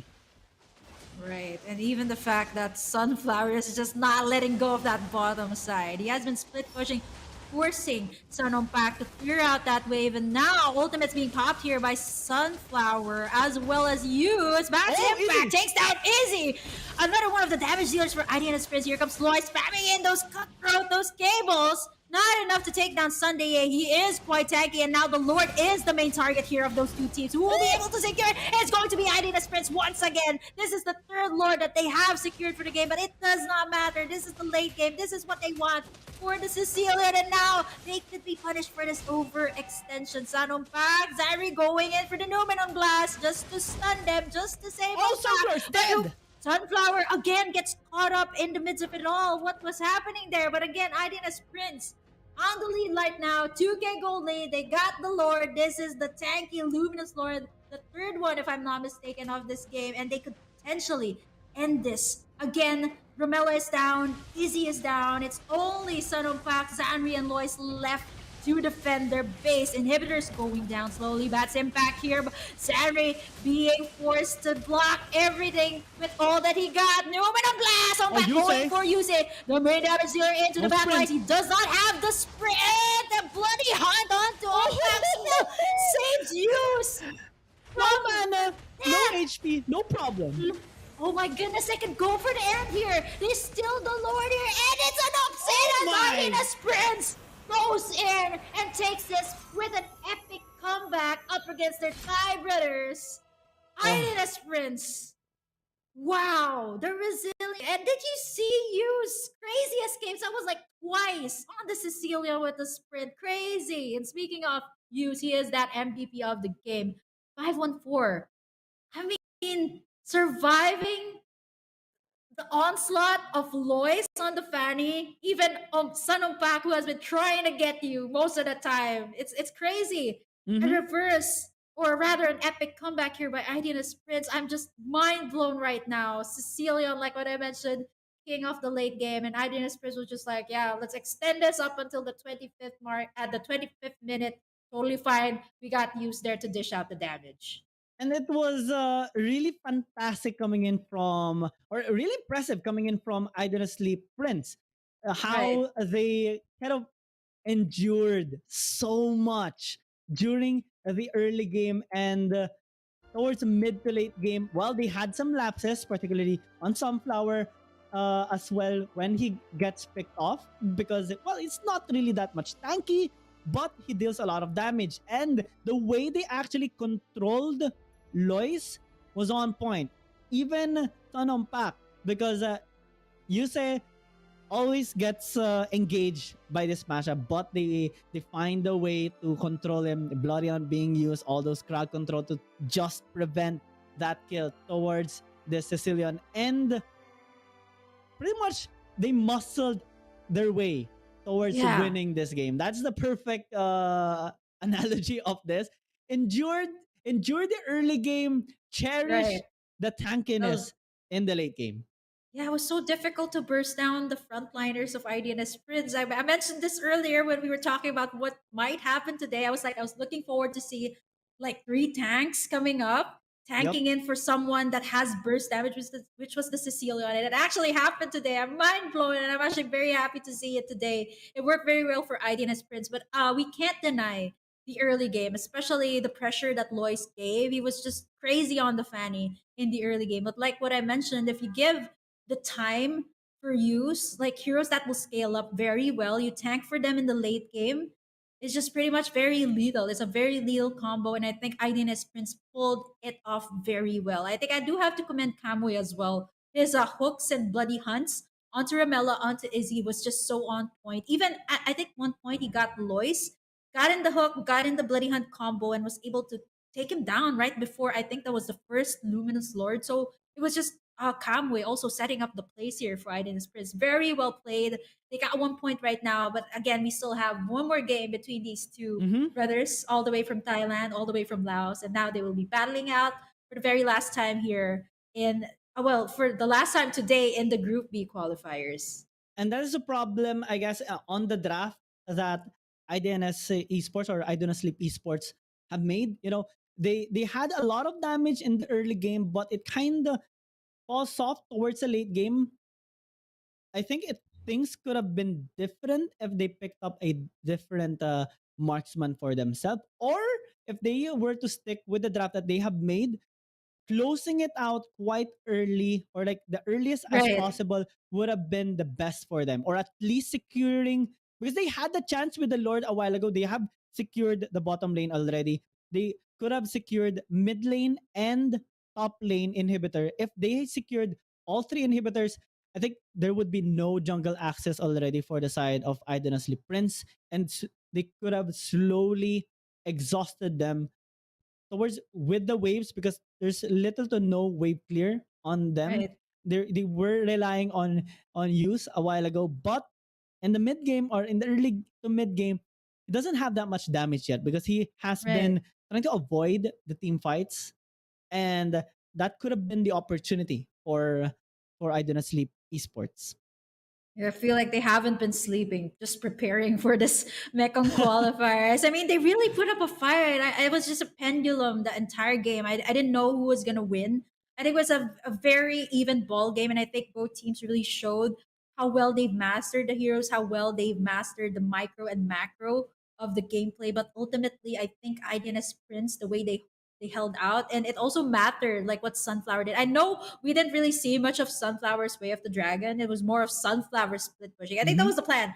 Let's split push the side lanes, give time for use, and tank in all the damage for use, and then we wait for the late game. And I think it was just used just shining there in the late game. And again, I think IDNS Prince was able to secure in like I think four or three or four luminous lords. So that's just crazy.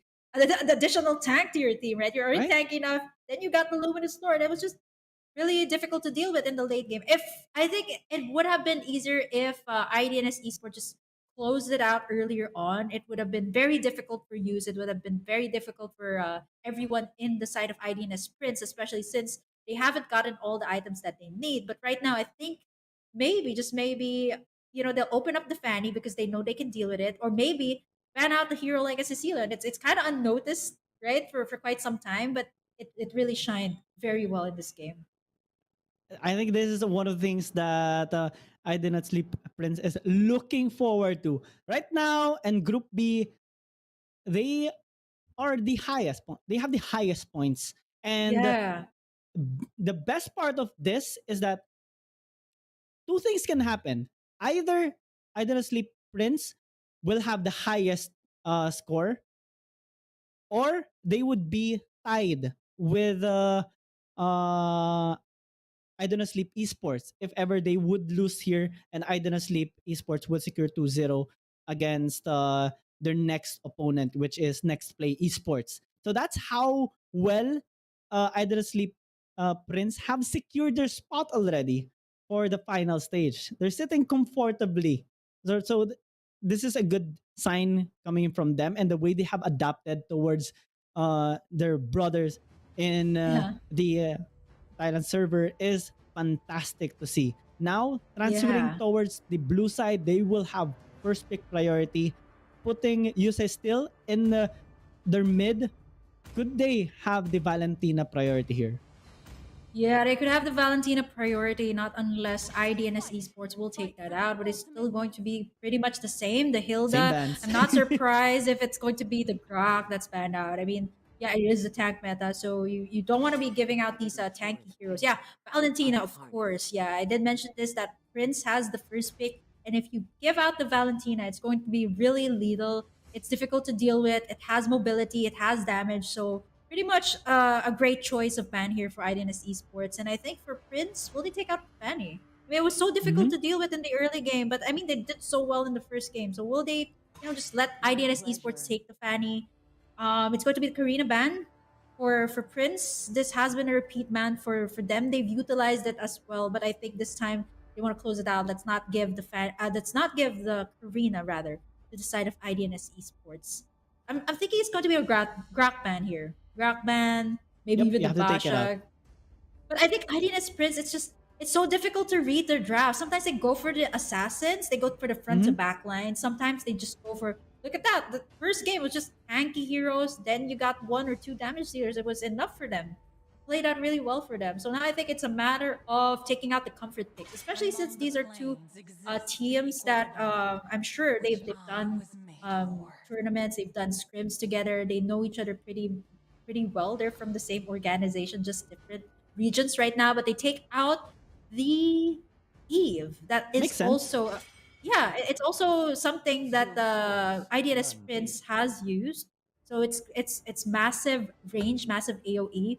If ever this Eve is picked up, especially if Prince picks this up, they have the first pick priority. By the way, Mm-hmm. Link taken out by IDNS Prince, IDNS Esports got the last ban. Will it still be a mid laner here? Will it still be a support ban here? Or not unless they want to take out some of Sunday Ye's heroes or Kamwe's heroes. The Franco was really vital Yep. earlier on in the first game, and a respect by IDNS Esports towards a Franco of Kamwe. And now, first This pick is gonna be here going to interesting. be Yeah. Savior. Savior. priority Grok and Fanny available here for Idonotsleep Esports, in which they had a beautiful performance by Lois, although it kind of fell off towards the late game. So it can be an option for them since the Grok is also like readily available for them. But this is a refreshing sight if ever they they do lock Ooh. this in. I Aurora love does the have an color insane blue. amount of crowd Refreshing control. indeed. Uh-huh. The color is refreshing. It's color blue. So refreshing. Savior. They want to match with Savior Grok here, but it's Fanny still is go. the Yeah, standard. the Grok fan. Yeah, we've seen this combo. We've seen this. The Guardian's barrier so that the Fanny can Mm-hmm. spam in those cables. This is gonna be crazy again. They're like, Big brain. Ideas Esports was like, okay, it didn't work out in the first game. We have the Grok this time. We got additional wall leverage for Mm-hmm. Lois to spam in those skills. But this is something I haven't seen for a while. Refreshing also if ever IDNS Prince decides to get this as well. Um, the Jawhead and the Paquito, they need someone to that can dish out damage, that can also sustain the damage that Lois might be putting out in the early game. This is a Fanny you're dealing with. Yep. So early game and a Jawhead. This could be a Roamer Jawhead. Okay, throwing in all the buffs, just disrupting the farm here of IDNS Esports. It could be the Jawhead for Kamui. I feel like this could be it. Like just throwing in all the buffs. Yeah, it's going to be the Jawhead locked in here by IDNS Prince. So this is going to be a mess in the jungle. It could be the Grok just messing up the farm here of IDNS Prince. It will also be Kamui just messing up the farm as well of IDNS Mm-hmm. Esports. So it just goes both ways. But again, IDNS Esports, they need to secure in perhaps like maybe a tanky side once again, or maybe a mid lane. They could secure in the Sicilian. It would look very good right now in terms of the scaling, or maybe even a Lilia. A Lilia would do well with the composition here of IDNS Esports. They could pick up a mid laner right now. Mhm. Those are the choices. But I like talking about Idonosley Prince. I like that Sunflower has picked up the Paquito It's time for instead Lilia of the everything. Oh, show. they're For some fun. Yeah, Lilia, they Lilia. picked it up. I'm not sure Yep. if they're listening to the live stream, but yeah, I was thinking, you know why I was thinking of the Lilia? It's because of the Guardian's Barrier. You block in everyone so that the Lilia can spam in all those cubes, Yes. all those bombs, just While the entrap. Fanny There's just engages. exactly just trapping them in that one small space. That's really what you want if you're a Lilia and you're a Fanny. So it's a great pickup here. And it's looking really good for IDNS Esports. But IDNS Prince, they have the toolkit to actually counter out IDNS Esports. And now both teams, they need the gold laners right now. Okay, will they go for the marksman, knowing for a fact that there's a Fanny here for IDNS Esports, or will IDNS Prince still go for that playstyle they have been going for the past few games, the The tanky fighter. sides. Yep. Yeah, the fighter sides, and there you go. IDNS Esports read that very well. The Derot ban here comes through for the Thai IDNS team, and now Prince.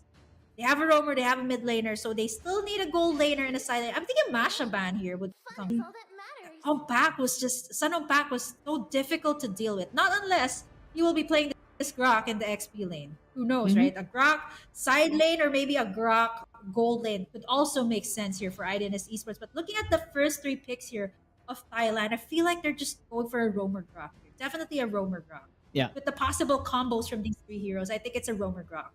And they would want to have an additional amount of crowd control later on. Grok can pretty much help the Fanny in terms of the rotations. I mean, he's gonna try to spin all throughout all the walls, and the Grok will just add an additional wall that he can utilize into.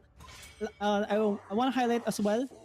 They have to be very careful though in terms of rotating, because one, there is the Jawhead that can disrupt the farming here later on by Lois, and we have Sunflower using his signature hero, the Paquito. He had a fantastic performance as well during their match against Nextplay Esports on both of on their game number one.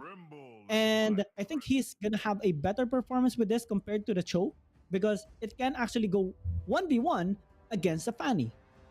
Yeah, the 1-1 ban comes through. It makes sense. There are two melee heroes here from Prince. They have been going for this, the sustainable trio, I would say. I mean, I'm not surprised if Sunday A would pick up something like a Masha here would make sense. It's tanky enough to to tank in the damage coming in from IDNS Esports. So match is still open here, not unless IDNS Esports would pick that up. It would be great, but it's going to be it's going to be the Esmeralda for Sun of Pac. I haven't seen this for quite some time. He's crazy on this hero. He Mhm. can play out of his mind with this Esmeralda. That's crazy.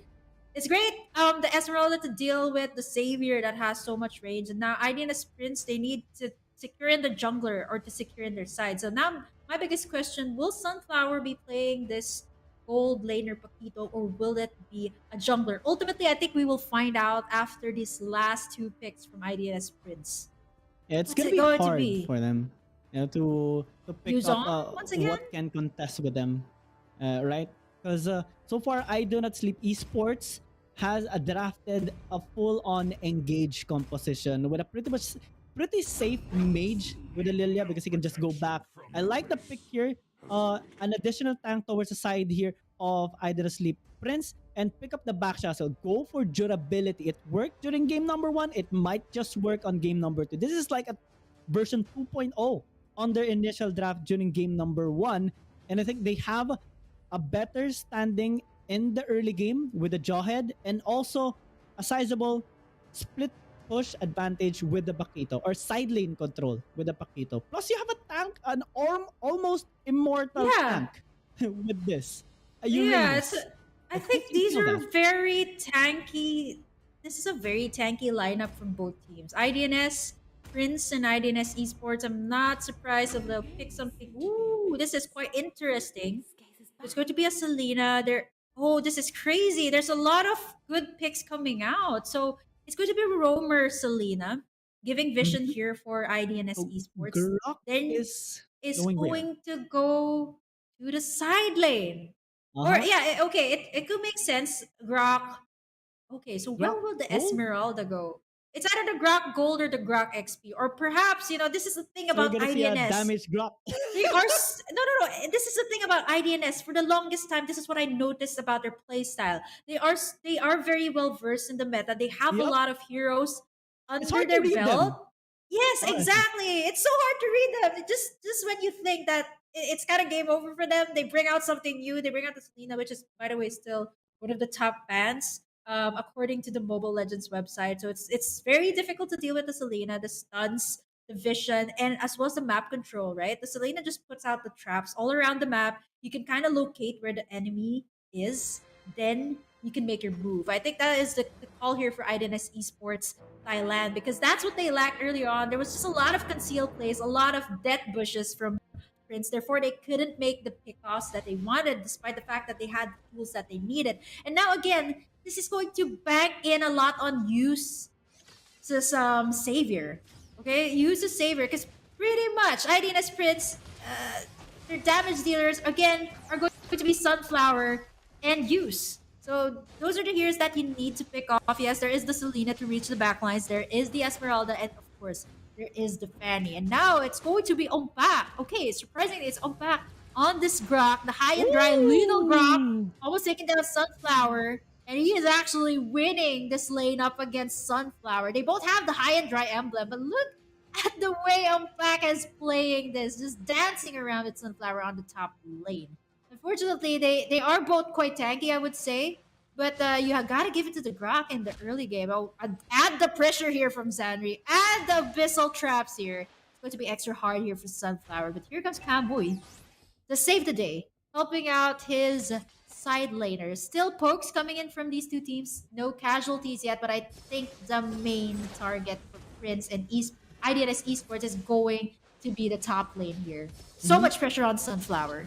We're even seeing Lois invading the jungle camp there of S1, and it's helping them gather some information, knowing where this backshow would actually go. It is a vertical jungling here by both teams, and Lois actually is doing a decent amount of job in the early game, playing it out safe. And now, as he is ganking S1 into the top lane, forcing that ulti to be expended, and you're just gonna start this turtle right away, knowing that okay, later on that ulti is gonna expire. I have the advantage. I don't have a purple buff, but he has the damage necessary to zone the members of IDNS Prince out. They engage, they Ooh, try to S1? contest. S1 falls down. Not Sunflower's trying to secure the turtle, but well, retribution is available for Lois, so they would get that 1,100 gold advantage immediately by Idonotsleep Esports. Yeah, this is what you get when you have a Selena. That was just a lot of skills thrown into S1. He was trying to get in the turtle, but what happened there was the Guardian's Barrier. You include the slows and the stuns coming in from the not to mention the Abyssal Arrows and the Abyssal Traps coming in from Xanri was just too much to deal with for S1, and therefore I think it was a great start for IDNS Esports. They got the turtle, they also got the jungler. So pretty much this is the same story that they had for game one. Will it end the same way here for IDNS Esports? Here comes Lois. Here comes Abyssal Arrow from the back lines. Beautifully put in by IDNS Esports, getting in the second kill of the game. 3-minute mark, and this is crazy. This is what you get, really, when you got the Selena, you get the Grok, all these meta heroes being put into play. Yep, and add in the pressure of Xanri with those abyssal arrows. It's just gonna pressure so much Idonotsleep Prince right now, and their composition actually strives in the late game as well. You have the Lilia that just can poke out so much. You have two tanks rather that can match up the tanky members of Idonotsleep Prince, and you have that insane amount of pick advantage. So it's a more balanced composition right now by Idonotsleep Esports. Plus, their lanes have been winning. So this is a good sign by them. 2,000 gold advantage still. And Lois is having a decent amount of time engaging right now.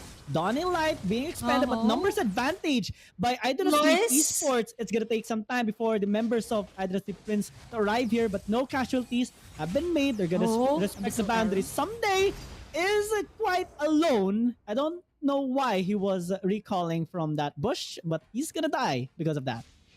Yeah, that was the Abyssal Arrow, and then you come in with the Grok, the combo of the Selena Grok, lethal. Then you include Lois that can just spam out his skills when the Guardian's Barrier is up. And now, speaking of, it's going to be Lois going crazy once again on his Fanny. But unfortunately, it's going to cause IDNS Prince to back away from that. And now, I feel like it's going to be, again, another turtle for IDNS Esports. And if this keeps up, if this keeps on going, if they keep this momentum up, I feel like they could potentially end this game as fast as possible. I mean, the rotations are so on point right now for IDNS Esports. I mean, every time that you think IDNS Prince can tank in all those damages, you see Sanampak coming in with the Grok, and then the Abyssal Arrows from the backlines from Xanri's. Just look at that! Abyssal Arrow could potentially... It's kind of like the hooks coming in from the Franco, right? But when it lands, it's just...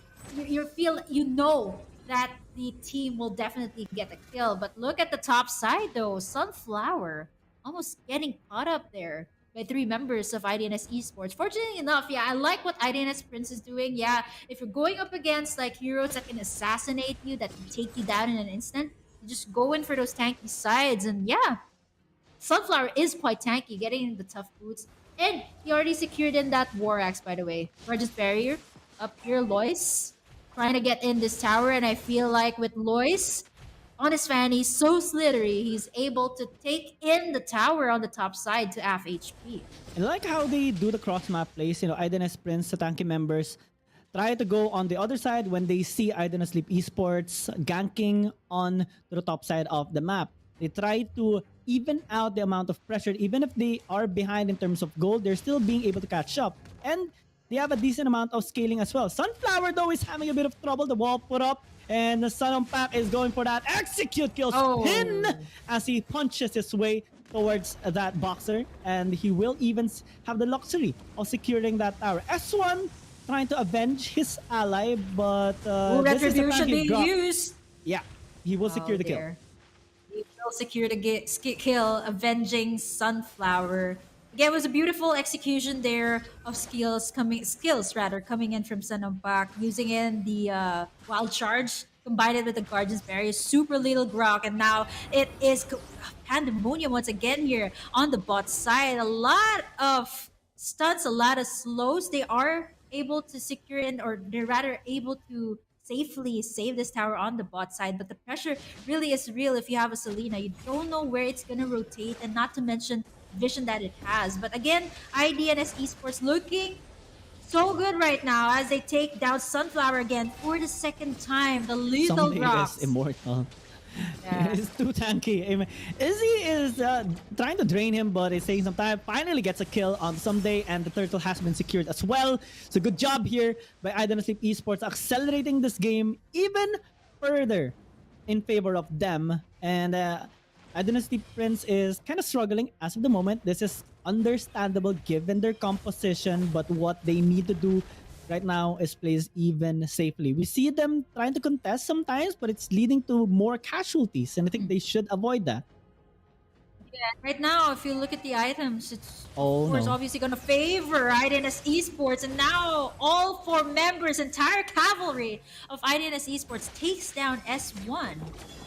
Even if you're a Basha, pretty much like if you spam all the skills, the slows and the stuns coming in from the Lilia from Mela, you include in the stun, of course, obviously coming in from Zanri, it's just really lethal combo here. Despite the Oh fact that no. you're going for the tanky heroes, it is not enough if you're going for these heroes, such as Oh, Sunday still alive. Ye, still alive The healing with a is enough. slither of hell. Oh! Right. Abyssal Arrow Almost. connecting, but the regen is just too much. They now have officially overextended and are trying to flee. Xandri doesn't have mana, so it's gonna back away as well. Good job here by Idonotsleep Prince. They have lost all outer turrets or like their tier 1 towers, but they still have their tier 2. So they need to at least be able to successfully defend it without extending too much because it's still just early into the game. 9 minutes or 8, almost 9 minutes into the game.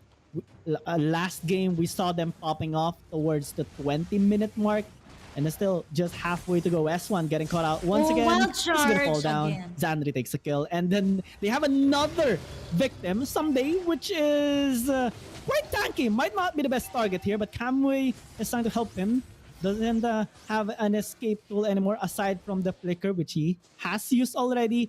They have to pay respect here because the Lord is being started here by Idonotsleep Esports. We have Sunflower split pushing Yeah. onto the top lane, so good job by him since they really can't contest this. The fight is gonna favor Idonotsleep Esports. We'll just give it away. Yeah, at least IDNS Sprint somehow. This was what Sunflower was doing, but this time with another hero, with another fighter at that. It's going to be Ito split pushing. So pretty much the it's still there, IDNS Prince. They have to hold it out, but how can you hold out if it's continuous damage coming in from IDNS Esports, the Guardian's Barrier, the Abyssal Arrows, and then you include Ramella's slows with the Lilia. They both got the Ice Queen one, by the way. Look at that. Even Kamui can't position himself well in the bushes. This is probably why Zanri went in for that Selena pick. Now the Lord is marching. They could potentially take in more towers, pressure in all the lanes here of Iden's Prince, but they have been trying to Ooh. defend. Lois goes all the way in, Donnie Light. gets stunned. Injector and the combo here from Hughes takes down Lois, but Zanri of course, takes down the jungler as well. But Zanri also in the midst of it all. A lot of tanky heroes trying to take him down. But Izzy comes to the rescue. Camo is super low on health. It's taken down in an instant as well. 2-for-1 trade. Lois finally taken Oh my down here gosh. in the 10-minute mark. Wow, I'm back. Yes. It's crazy on this ground. Yeah, it's fine. He has the sprint. He can totally dash out at any given moment. But it's crazy. It's actually funny. I haven't seen this for a while. Like tanky heroes going head to head with each other. This is the most I've seen actually. I mean, most of the time you see like one or two tanky heroes being picked up, but this time it's crazy. Like 3 tanky heroes at the same time in one game. 11-2 is our score, 11-minute mark, and of course, IDNS Esports from Thailand leading this one with a 7K goal lead up against IDNS Prince. But this was pretty much GG, the same story that they had. IDNS Prince has this, again, a late game composition. If they can hold out further, but I think IDNS Esports does not Oh. want that to happen. Samoy getting caught in the midst of it all. Lois going for the backline damage deal. S1 is able to escape with a slither of health, but for the trade-off onto use. And Kamui, 2-for-none trade in favor of IDNS Esports once again. Yeah, and that timing was perfect because Sunflower and S1 were on the bot side, and that was a nice engage with the wall being set up, and S1 might just falls down almost immediately, and Lois is even here late to the part, but still quite active as Idonotsleep Esports are just muscling the members of Idonotsleep Prince out, getting 3 kills, even having the luxury of securing that inhibitor tower.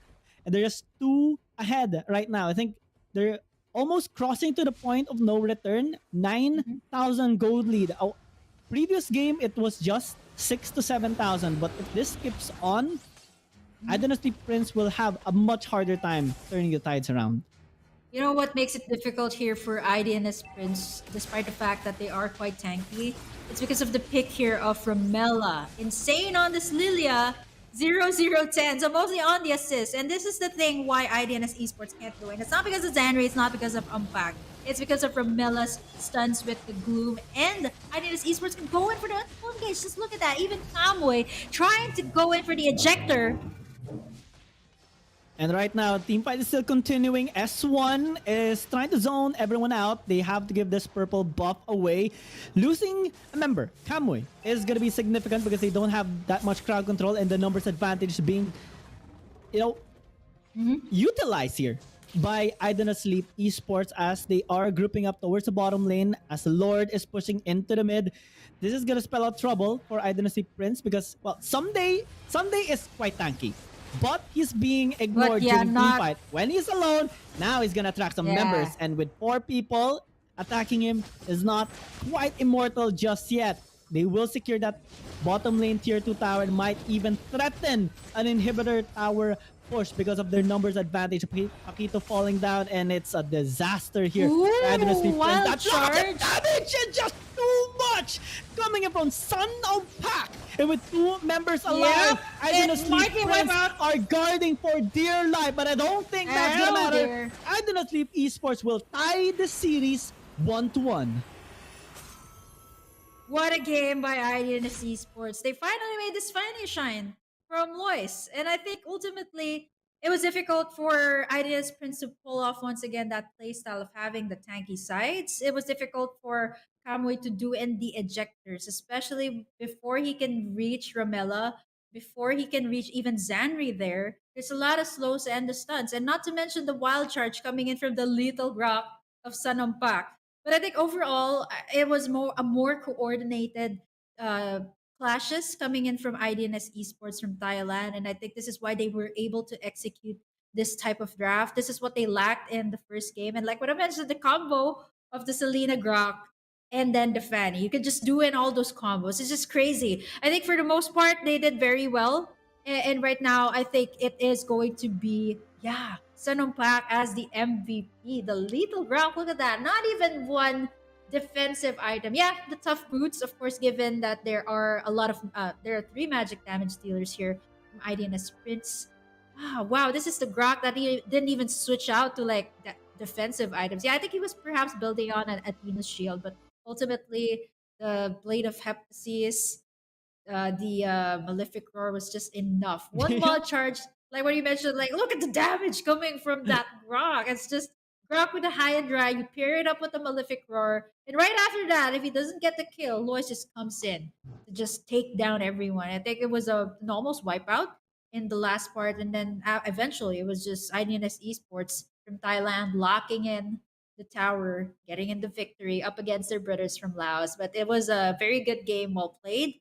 I would say this is one of the most exciting series that I've seen here in the Mekong qualifiers, and I'm looking forward to see more. Yep. And we will see more later on, particularly for Idonotsleep Esports, as they will be the one to battle against Nextplay Esports. So far, the scores are, Idonotsleep Prince having 3-1, Idonotsleep Esports with 1-1, and Nextplay Esports with 0-2. Let's see what will happen later on as we are going to be going into a very short break. This is Young Gaming with Burger Kim. We'll see you in a bit.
Welcome back, and you guys are still watching the MSc Mekong qualifiers. And of course, you got Burger Kim and Gigi at your service as your shoutcasters once again here in this qualifiers. And of course, you guys have seen three teams battle it out yesterday in the Group A stages. And today, you kind of got a glimpse already from the teams IDNS Prince, IDNS Esports, as well as Nextplay Esports. And speaking of, they will be the last teams today. IDNS Esports from Thailand versus Nextplay Esports. And of course, these three countries, Laos, Thailand, and Vietnam, will be competing for a total prize pool of 10,000 US dollars. And of course, the prestigious spot for the MSC 2022, which will be happening this year in Kuala Lumpur. Stay tuned for that. This tournament is organized by Msc Global in cooperation with Vietnam Recreational and Electronic Sports Association, VNG Games, and Laos Esports Federation.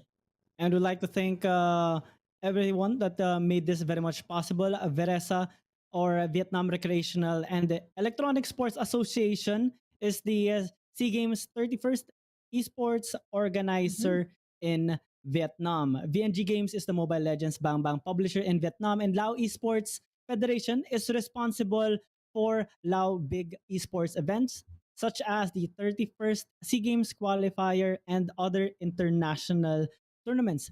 Little background from what happened today. Well, for Next Play Esports, they haven't gotten their win yet, Right. and Idonotsleep Esports have an equal score so far, one win and one loss, and they're looking to increase their points to qualify for the final stage. But they will need to defeat Next Play Esports, which it can be possible given what happened or like their performance over their brother, which is the Idonotsleep Prince. And we have to focus more on what Next Play Esports are willing to do to get their wins because so far their back is on the wall. Hmm. Indeed. And of course, this is kind of like considered as a pre SEA Games tournament.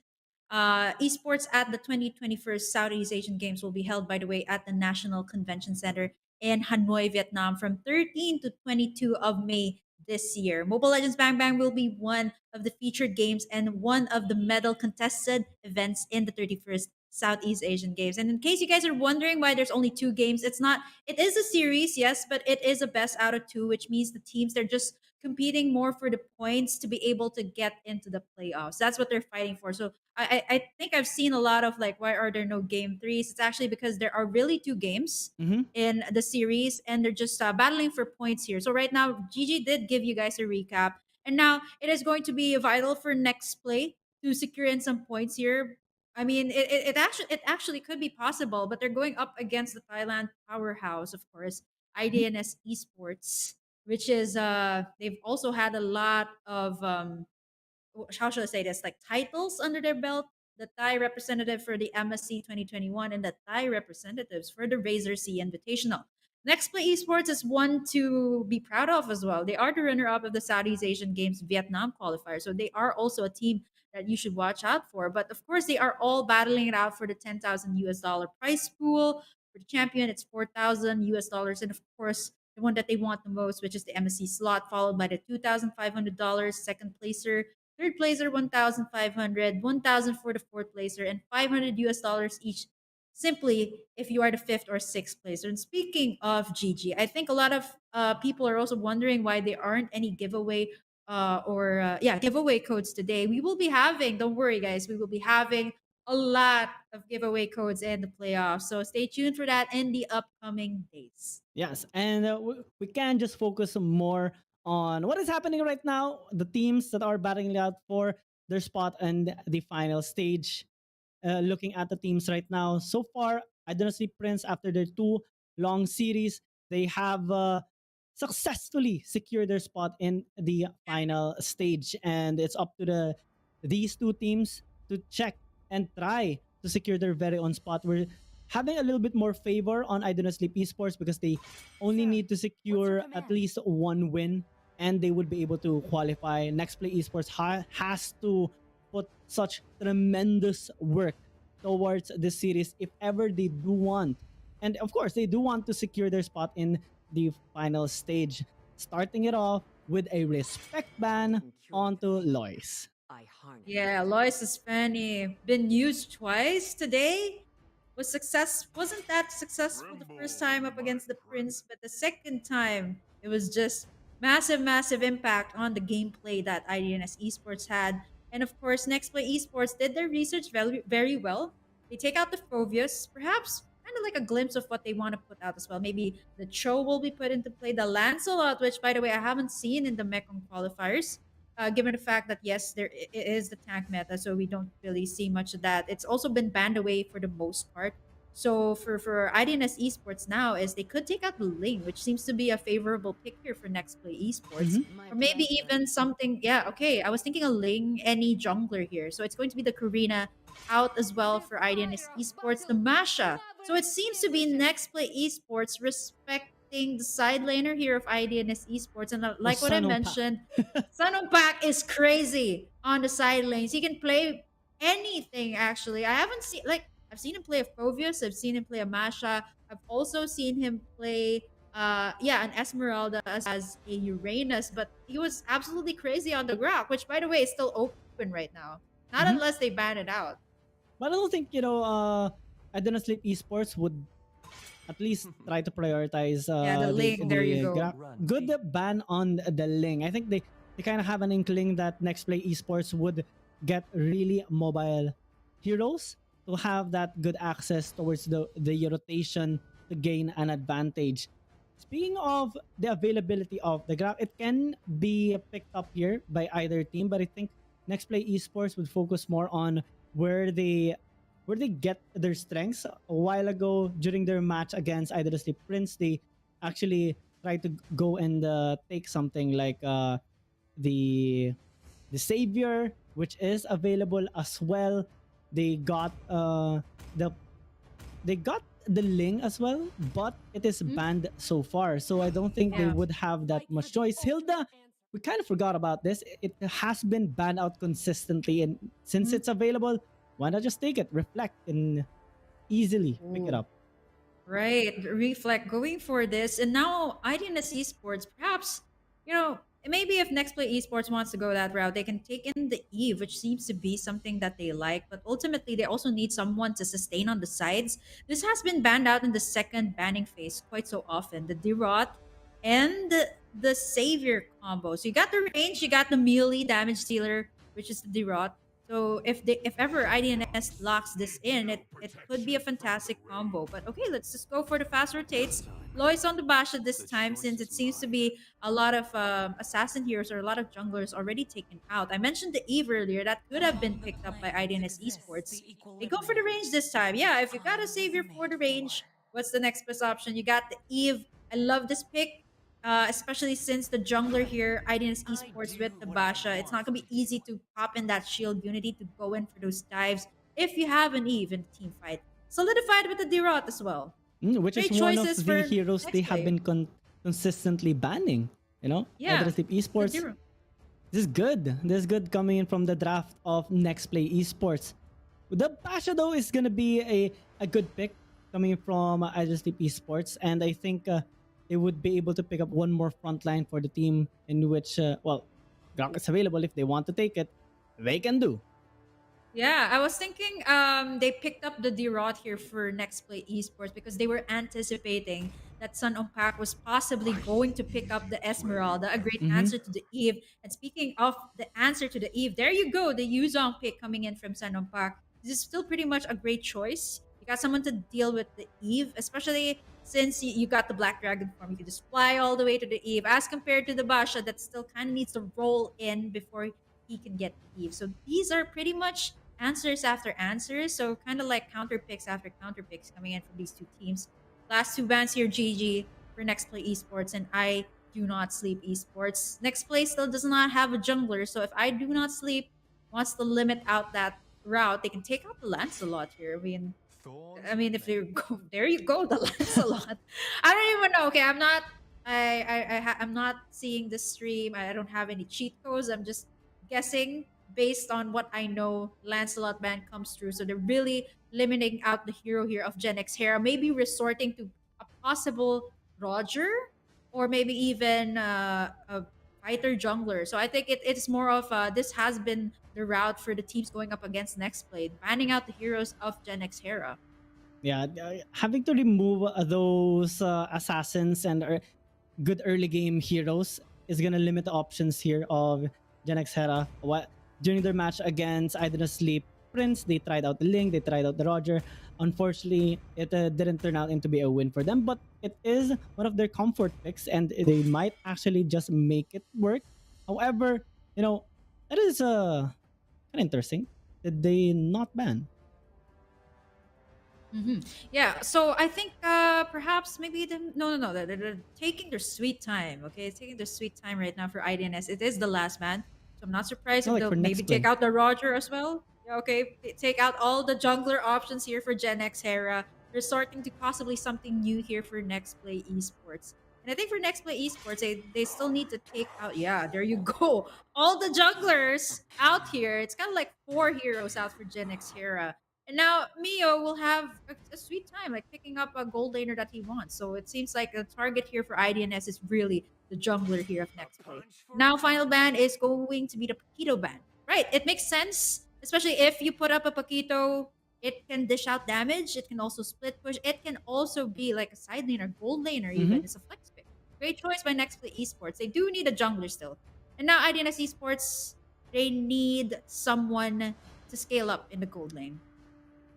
And having to remove that Paquito kind of signifies that, okay, Nextplay Esports is There you go. anticipating that Idonotsleep Esports might go with a fighter composition, heavily investing on front lines, but they change it.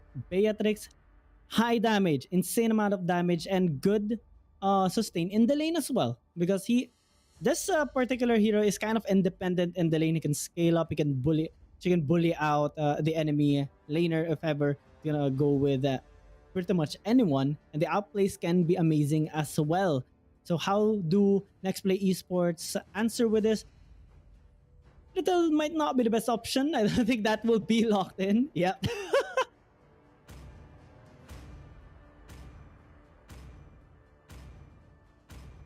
Popple and Koopa are the best partners in the world! I am the starring.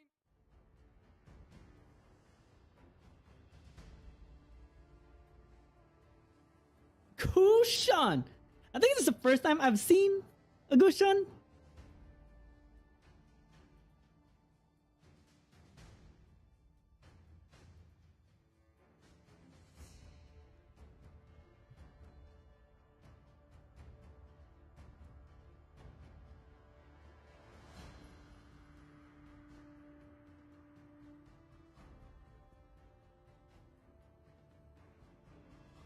I will be there upon the first blossom.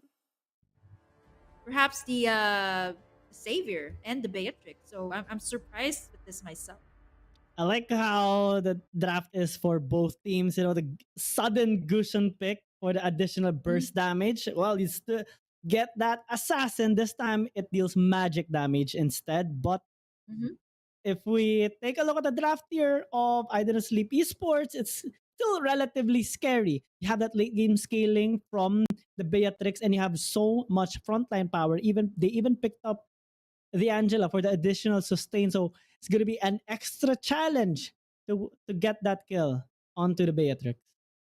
Yeah, I mean the Angela that has the heart guard, right? You go in for the engage, you think that you can pick it off, and the Angela just comes up with the heart guard and just saves the day. I think ultimately here it will matter who Gen X Hera will pick off with the Gushan. If a Mm-hmm. Gushan can be played well, the combos are on point. I feel like Gen X Hera here can do those assassinations that Next Play Esports need, especially on the heroes that are so difficult to deal with. The Angela, Izzy's favorite pick as well. I think this is a signature Beatrix with Izzy. And then you also got Angelina on this Savior. So pretty much you need to take these heroes down. But now it's more of scaling up onto this crucial. But look at Reflect already chunking down Angelina real low. This Also is why Hilda. Hilda is.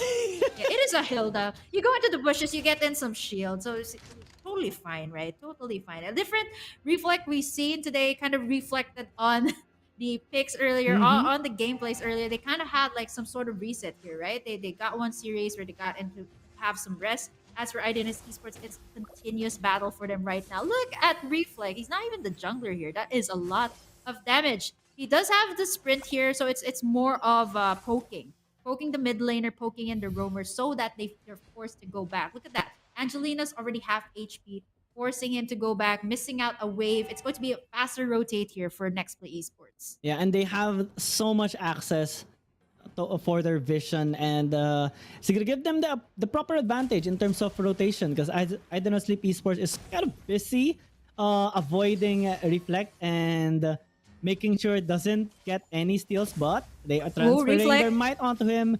They the damage Oh, almost gets a kill onto him, but almost. luckily he was able to go into a bush, get a shield, and safely recall. Yeah, that's what's annoying about a Hilda, right? You think you can take it down, just goes to the bushes, regens some HP, then uses the sprint. That's actually what happened right there.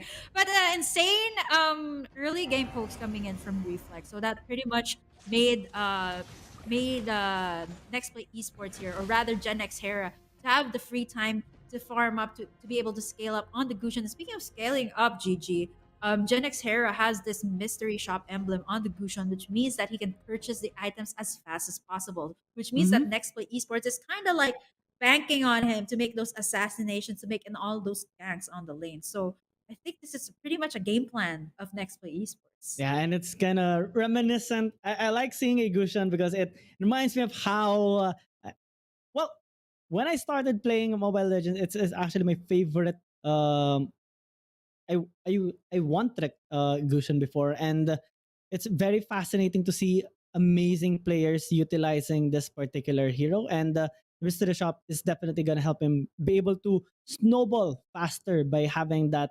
discount in the shop, but we haven't Mm, seen plays make happening yet coming from right. their side, and that's something that they should be considering doing, because well, they have setups. They have the Hilda, they have the Dairoth, they have the Eve later on when they reach level 4, and they have a Mio as well that has that single target CC that any crowd control can actually set up for a Gushin. That's how versatile how potent that particular hero can be. And he normally just strives in the early game. Late game kind of falls off a little bit unless you make a Yeah, miraculous play. But against these frontline compositions with the shield it's of the good. Angela, it's hard. Yeah, it's good actually. I mean, I've seen a Gushon Angela in ranked games. It's kind of like duo goals for most part. If you're playing with a friend, you're playing with a close friend, you could just go for the Gushon Angela. It's like everyone's. I mean, if you're starting out with Mobile Legends, right? Angela is one of those heroes that is quite easy to understand, especially if you're new to the game, you're new to MOBA. It's easy to understand. You just attach yourself to the jungler or maybe the tankiest hero. You can get assist on some kills, and hopefully pray that Actually, they make. that's one of the reasons why I'm kind of scared of the lineup here of Idonotsleep Esports, because Xandri can just attach to Lois later on, and when he Yeah. rolls He's onto everybody, oh no, you got an additional slow, and he has the healing, and it's a hassle.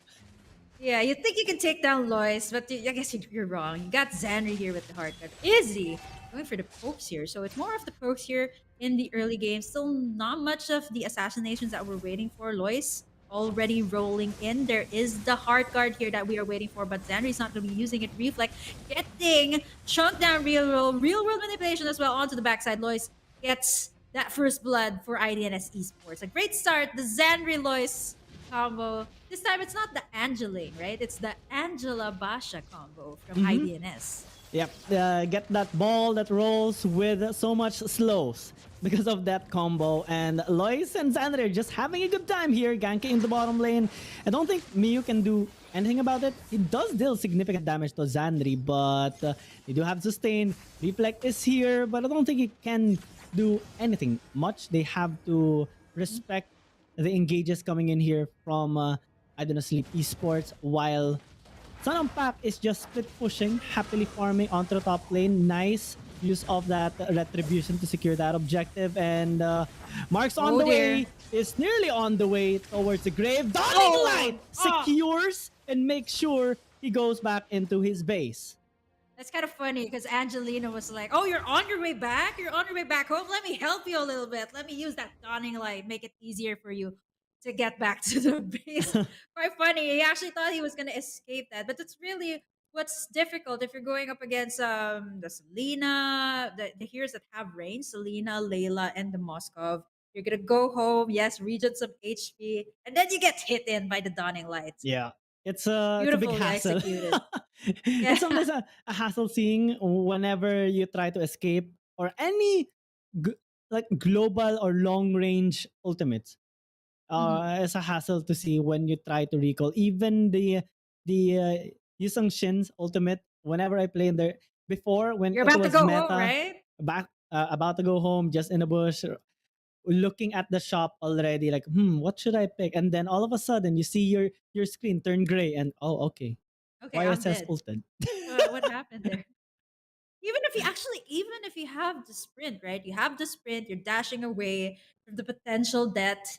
You get chunked in by the mountain shock, or you got last hit. Like these are the types of hero that can do like kill steals, right? Mm-hmm. It can do kill steals from afar, so it's just really difficult to deal with. And I think if played out well, ID and Esports can really pressure in everything that Nextplay Esports has. I mean, considering the fact that they kind of want in that those ganks, especially given that Gen X hero secured in that fusion. So I think something that you guys have to watch out for. You guys also have to watch out for the promotion codes in the 3-day playoffs. These are the highest gifts that will be given out is going to be the level 8 tournament chest. So watch out for that in our playoffs. Tomorrow is going to be a break day for us, GG, Mm-hmm. for everyone to get in the rest that they need as we head into the playoffs. But don't worry, guys. We're going to have redeem codes. We're going to have awesome games in the playoffs. Stay tuned for that. And of course, don't forget to like and follow all the Mobile Legends social media pages. And of course, don't forget that this tournament is made possible by Moonton, Msc Global, all of our partners, VNG Games, as well as Laos Esports Federation and Viresa for organizing this entire thing, for making it so smooth for everyone to let them know what type of meta is here in the Mekong. I will also appreciate all of you guys watching and sticking around until the very end, showing your support to the teams and the players as well, because that is the goal of this. All the tournaments that we see normally. The goal is, of course, to give the exposure and the highlight towards the players and the teams. Make sure that they are going to be known all throughout wherever they go, because these tournaments really matter for everyone. They want to have that slot towards MSC 2022, and this is one step closer towards that goal. They have to really demonstrate that they are worthy of being the ones to represent everyone from the region. And Mhm. right now, I think one of the teams that are having a fantastic time is Idonotsleep Prince, having a 3-1 score. And these two teams should try and really secure their spot. A little more hassle and challenging towards the side of Nextplay Esports, because they have to secure 2-0, which is pretty hard to do against a strong team. But I think it's still possible. Depends on them. It all depends on the players. It all depends on the teams and how they decide, how they craft their movements for their game. Yeah, I think for the playoffs or the final stages, it's not going to be a best out of two. Just to give you guys a glimpse of what will happen in the upcoming days, it's going to be a best out of three double elimination, and for the grand finals, it's going to be a best out of five. We're heading into a technical pause for just a little bit as our players need to fix some things that they need to adjust. But again, once again, we would like to thank Msc Global in cooperation with Vietnam Recreational Electronic Sports Association, VNG Games, and Laos Esports Federation for making this tournament possible. GG, I think right now a lot of our viewers are just wondering what's going to go on for the next few days. Again, reminding you guys to watch our semis or our playoffs. We will be giving out so many promotion codes then. So stay tuned, keep your eyes peeled during the playoff days, which will be happening in after tomorrow. 3 days for the playoffs. Mm-hmm. 3 days for the playoffs, and it's getting closer and closer towards the end to know which team is going to be representing. Hopefully, the problem is going to be addressed. Unfortunately, well, things are looking bad right now, and we we do see what's happening, and hopefully it will be addressed. I don't know how this will be fixed, especially that it happened already, and it is taking some time. Hopefully they would be able to resolve the problem through this technical pause. Things are being talked about by the Mhm. players and the moderators of the tournament. So rest assured, things are gonna go in smoothly. As well, that is the priority of these games. It has to run smoothly without any problems, especially in terms of technical problems. It will be addressed as we are on this particular caster screen right now. Mhm. Yeah. We're waiting for the call from the teams to fix in what they need to fix. And here we go. The unpause once again by Nextplay Esports and IDNS Esports. Mhm. Kind of Oh, unfortunate here for yeah, kind of yep, unfortunate. Yeah. yep, and that's what we have been talking about. That's why we kind of, Yeah. well, this is where we experience things already. We know what's Right. going to happen when problems like this happen. Mhm.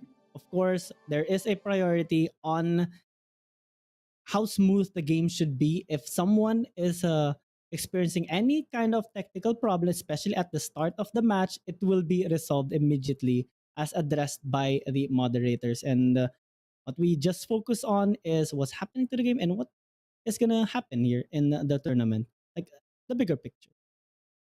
Mhm. Yep. It is going to be as we are waiting for the decisions coming in from our official tournament marshals. Let's wait in for their final call before we announce anything. But of course, again, reminding you guys that we have a huge promotion code. The highest gifts that we will be giving out in the playoffs will be the level 8 tournament chest. If I'm not mistaken, that's a truckload of diamonds for you guys Hmm. to have or to enjoy.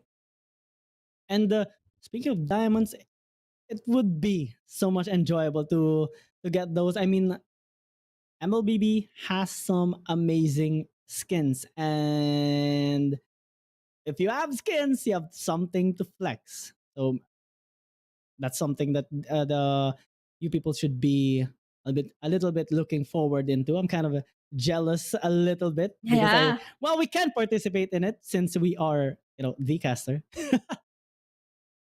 Yep. I think for the most part, let's wait for the official announcements from our tournament marshals.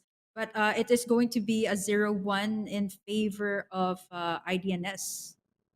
That's quite unfortunate. The game is gonna be defaulted in favor of Idonotsleep Esports. Unfortunately, well, that Mhm. technical problem has led to a lesser chance, or like an impossible chance now for for the team of Nextplay Esports to get their chance for the final stage. Mhm. Yeah. Again, for this day, if you guys just tuned into the live stream, this is the Group B stages. So we've already seen three teams yesterday, and today we've seen three teams as well. Next play esports, IDNS esports, and don't be confused. There are two IDNS teams today. One from Laos, one from Thailand. So it is IDNS Prince and IDNS esports from Thailand. And right after this, we can kind of see like the point system already. So we for yesterday, GG, let's kind of give everyone a recap. So for Group A, we got Team Vietnam on top with no losses 4-0. And then who do we have up next? Unfortunately, Catty Gang will be eliminated for this one. They didn't unfortunately they weren't able to score any points.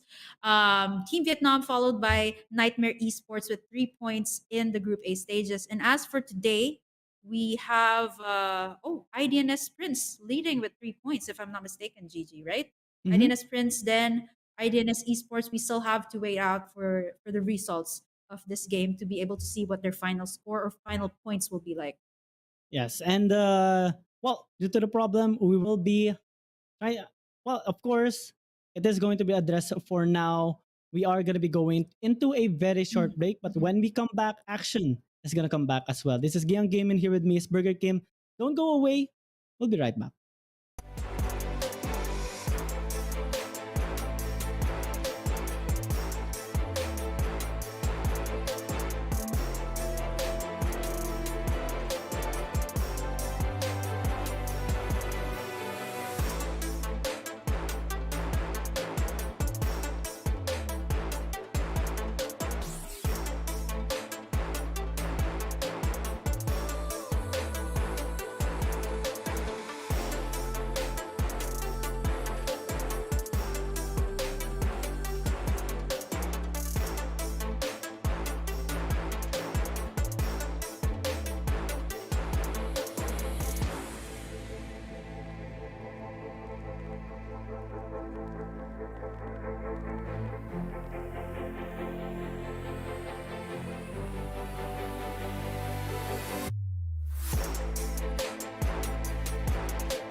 You're still watching the MSc Mekong qualifiers, and we're back. And we do have to give you guys a little bit of information from our tournament marshals or admins. Unfortunately enough for NXP, they have confirmed to surrender 0-2 due to a player's connectivity issues and some other issues that they need to fix. But unfortunately, it's going to be IDNS Esports that will win this series by default 0-2. And just like to remind you guys that this is just the group stages that you are watching yesterday and today. We're now going to be heading onto the playoffs for the next 3 days. We're going to have a short break tomorrow. Don't worry, we'll be back with more action on the 22nd, 23rd, and the 24th. So it's an action packed weekend for you guys. And I'd just like to remind you guys, it's going to be a very, very nice weekend for you viewers because we are going to be having huge promotion codes during those 3 days. So the highest gifts that will be given out in the entire duration of the playoffs is going to be a level 8 tournament chest. So watch out for that. If you missed out on the games, you can still kind of review it on YouTube, on our Facebook page if you missed out on the action. But of course, we're still going to be back for more. But tomorrow, we're just going to have a little short break. Stay tuned for more. Once again, this is Burger Kim and Gian Gaming at your service. We'll be back on the 22nd, same time, same place. And again, we'd like to thank our organizers who made this MSC Mekong qualifiers very much possible. This tournament is organized by Msc Global in cooperation rather with the Vietnam Recreational and Electronic Sports Association, VNG Games, and Laos Esports Federation. This is also considered as a pre-SEA Games tournament at the 2021 Southeast Asian Games that will be held at Hanoi, Vietnam this May 13 up until the 22nd. See you guys on the 22nd. We'll be back for more action. See you guys 22nd. Same time, same place.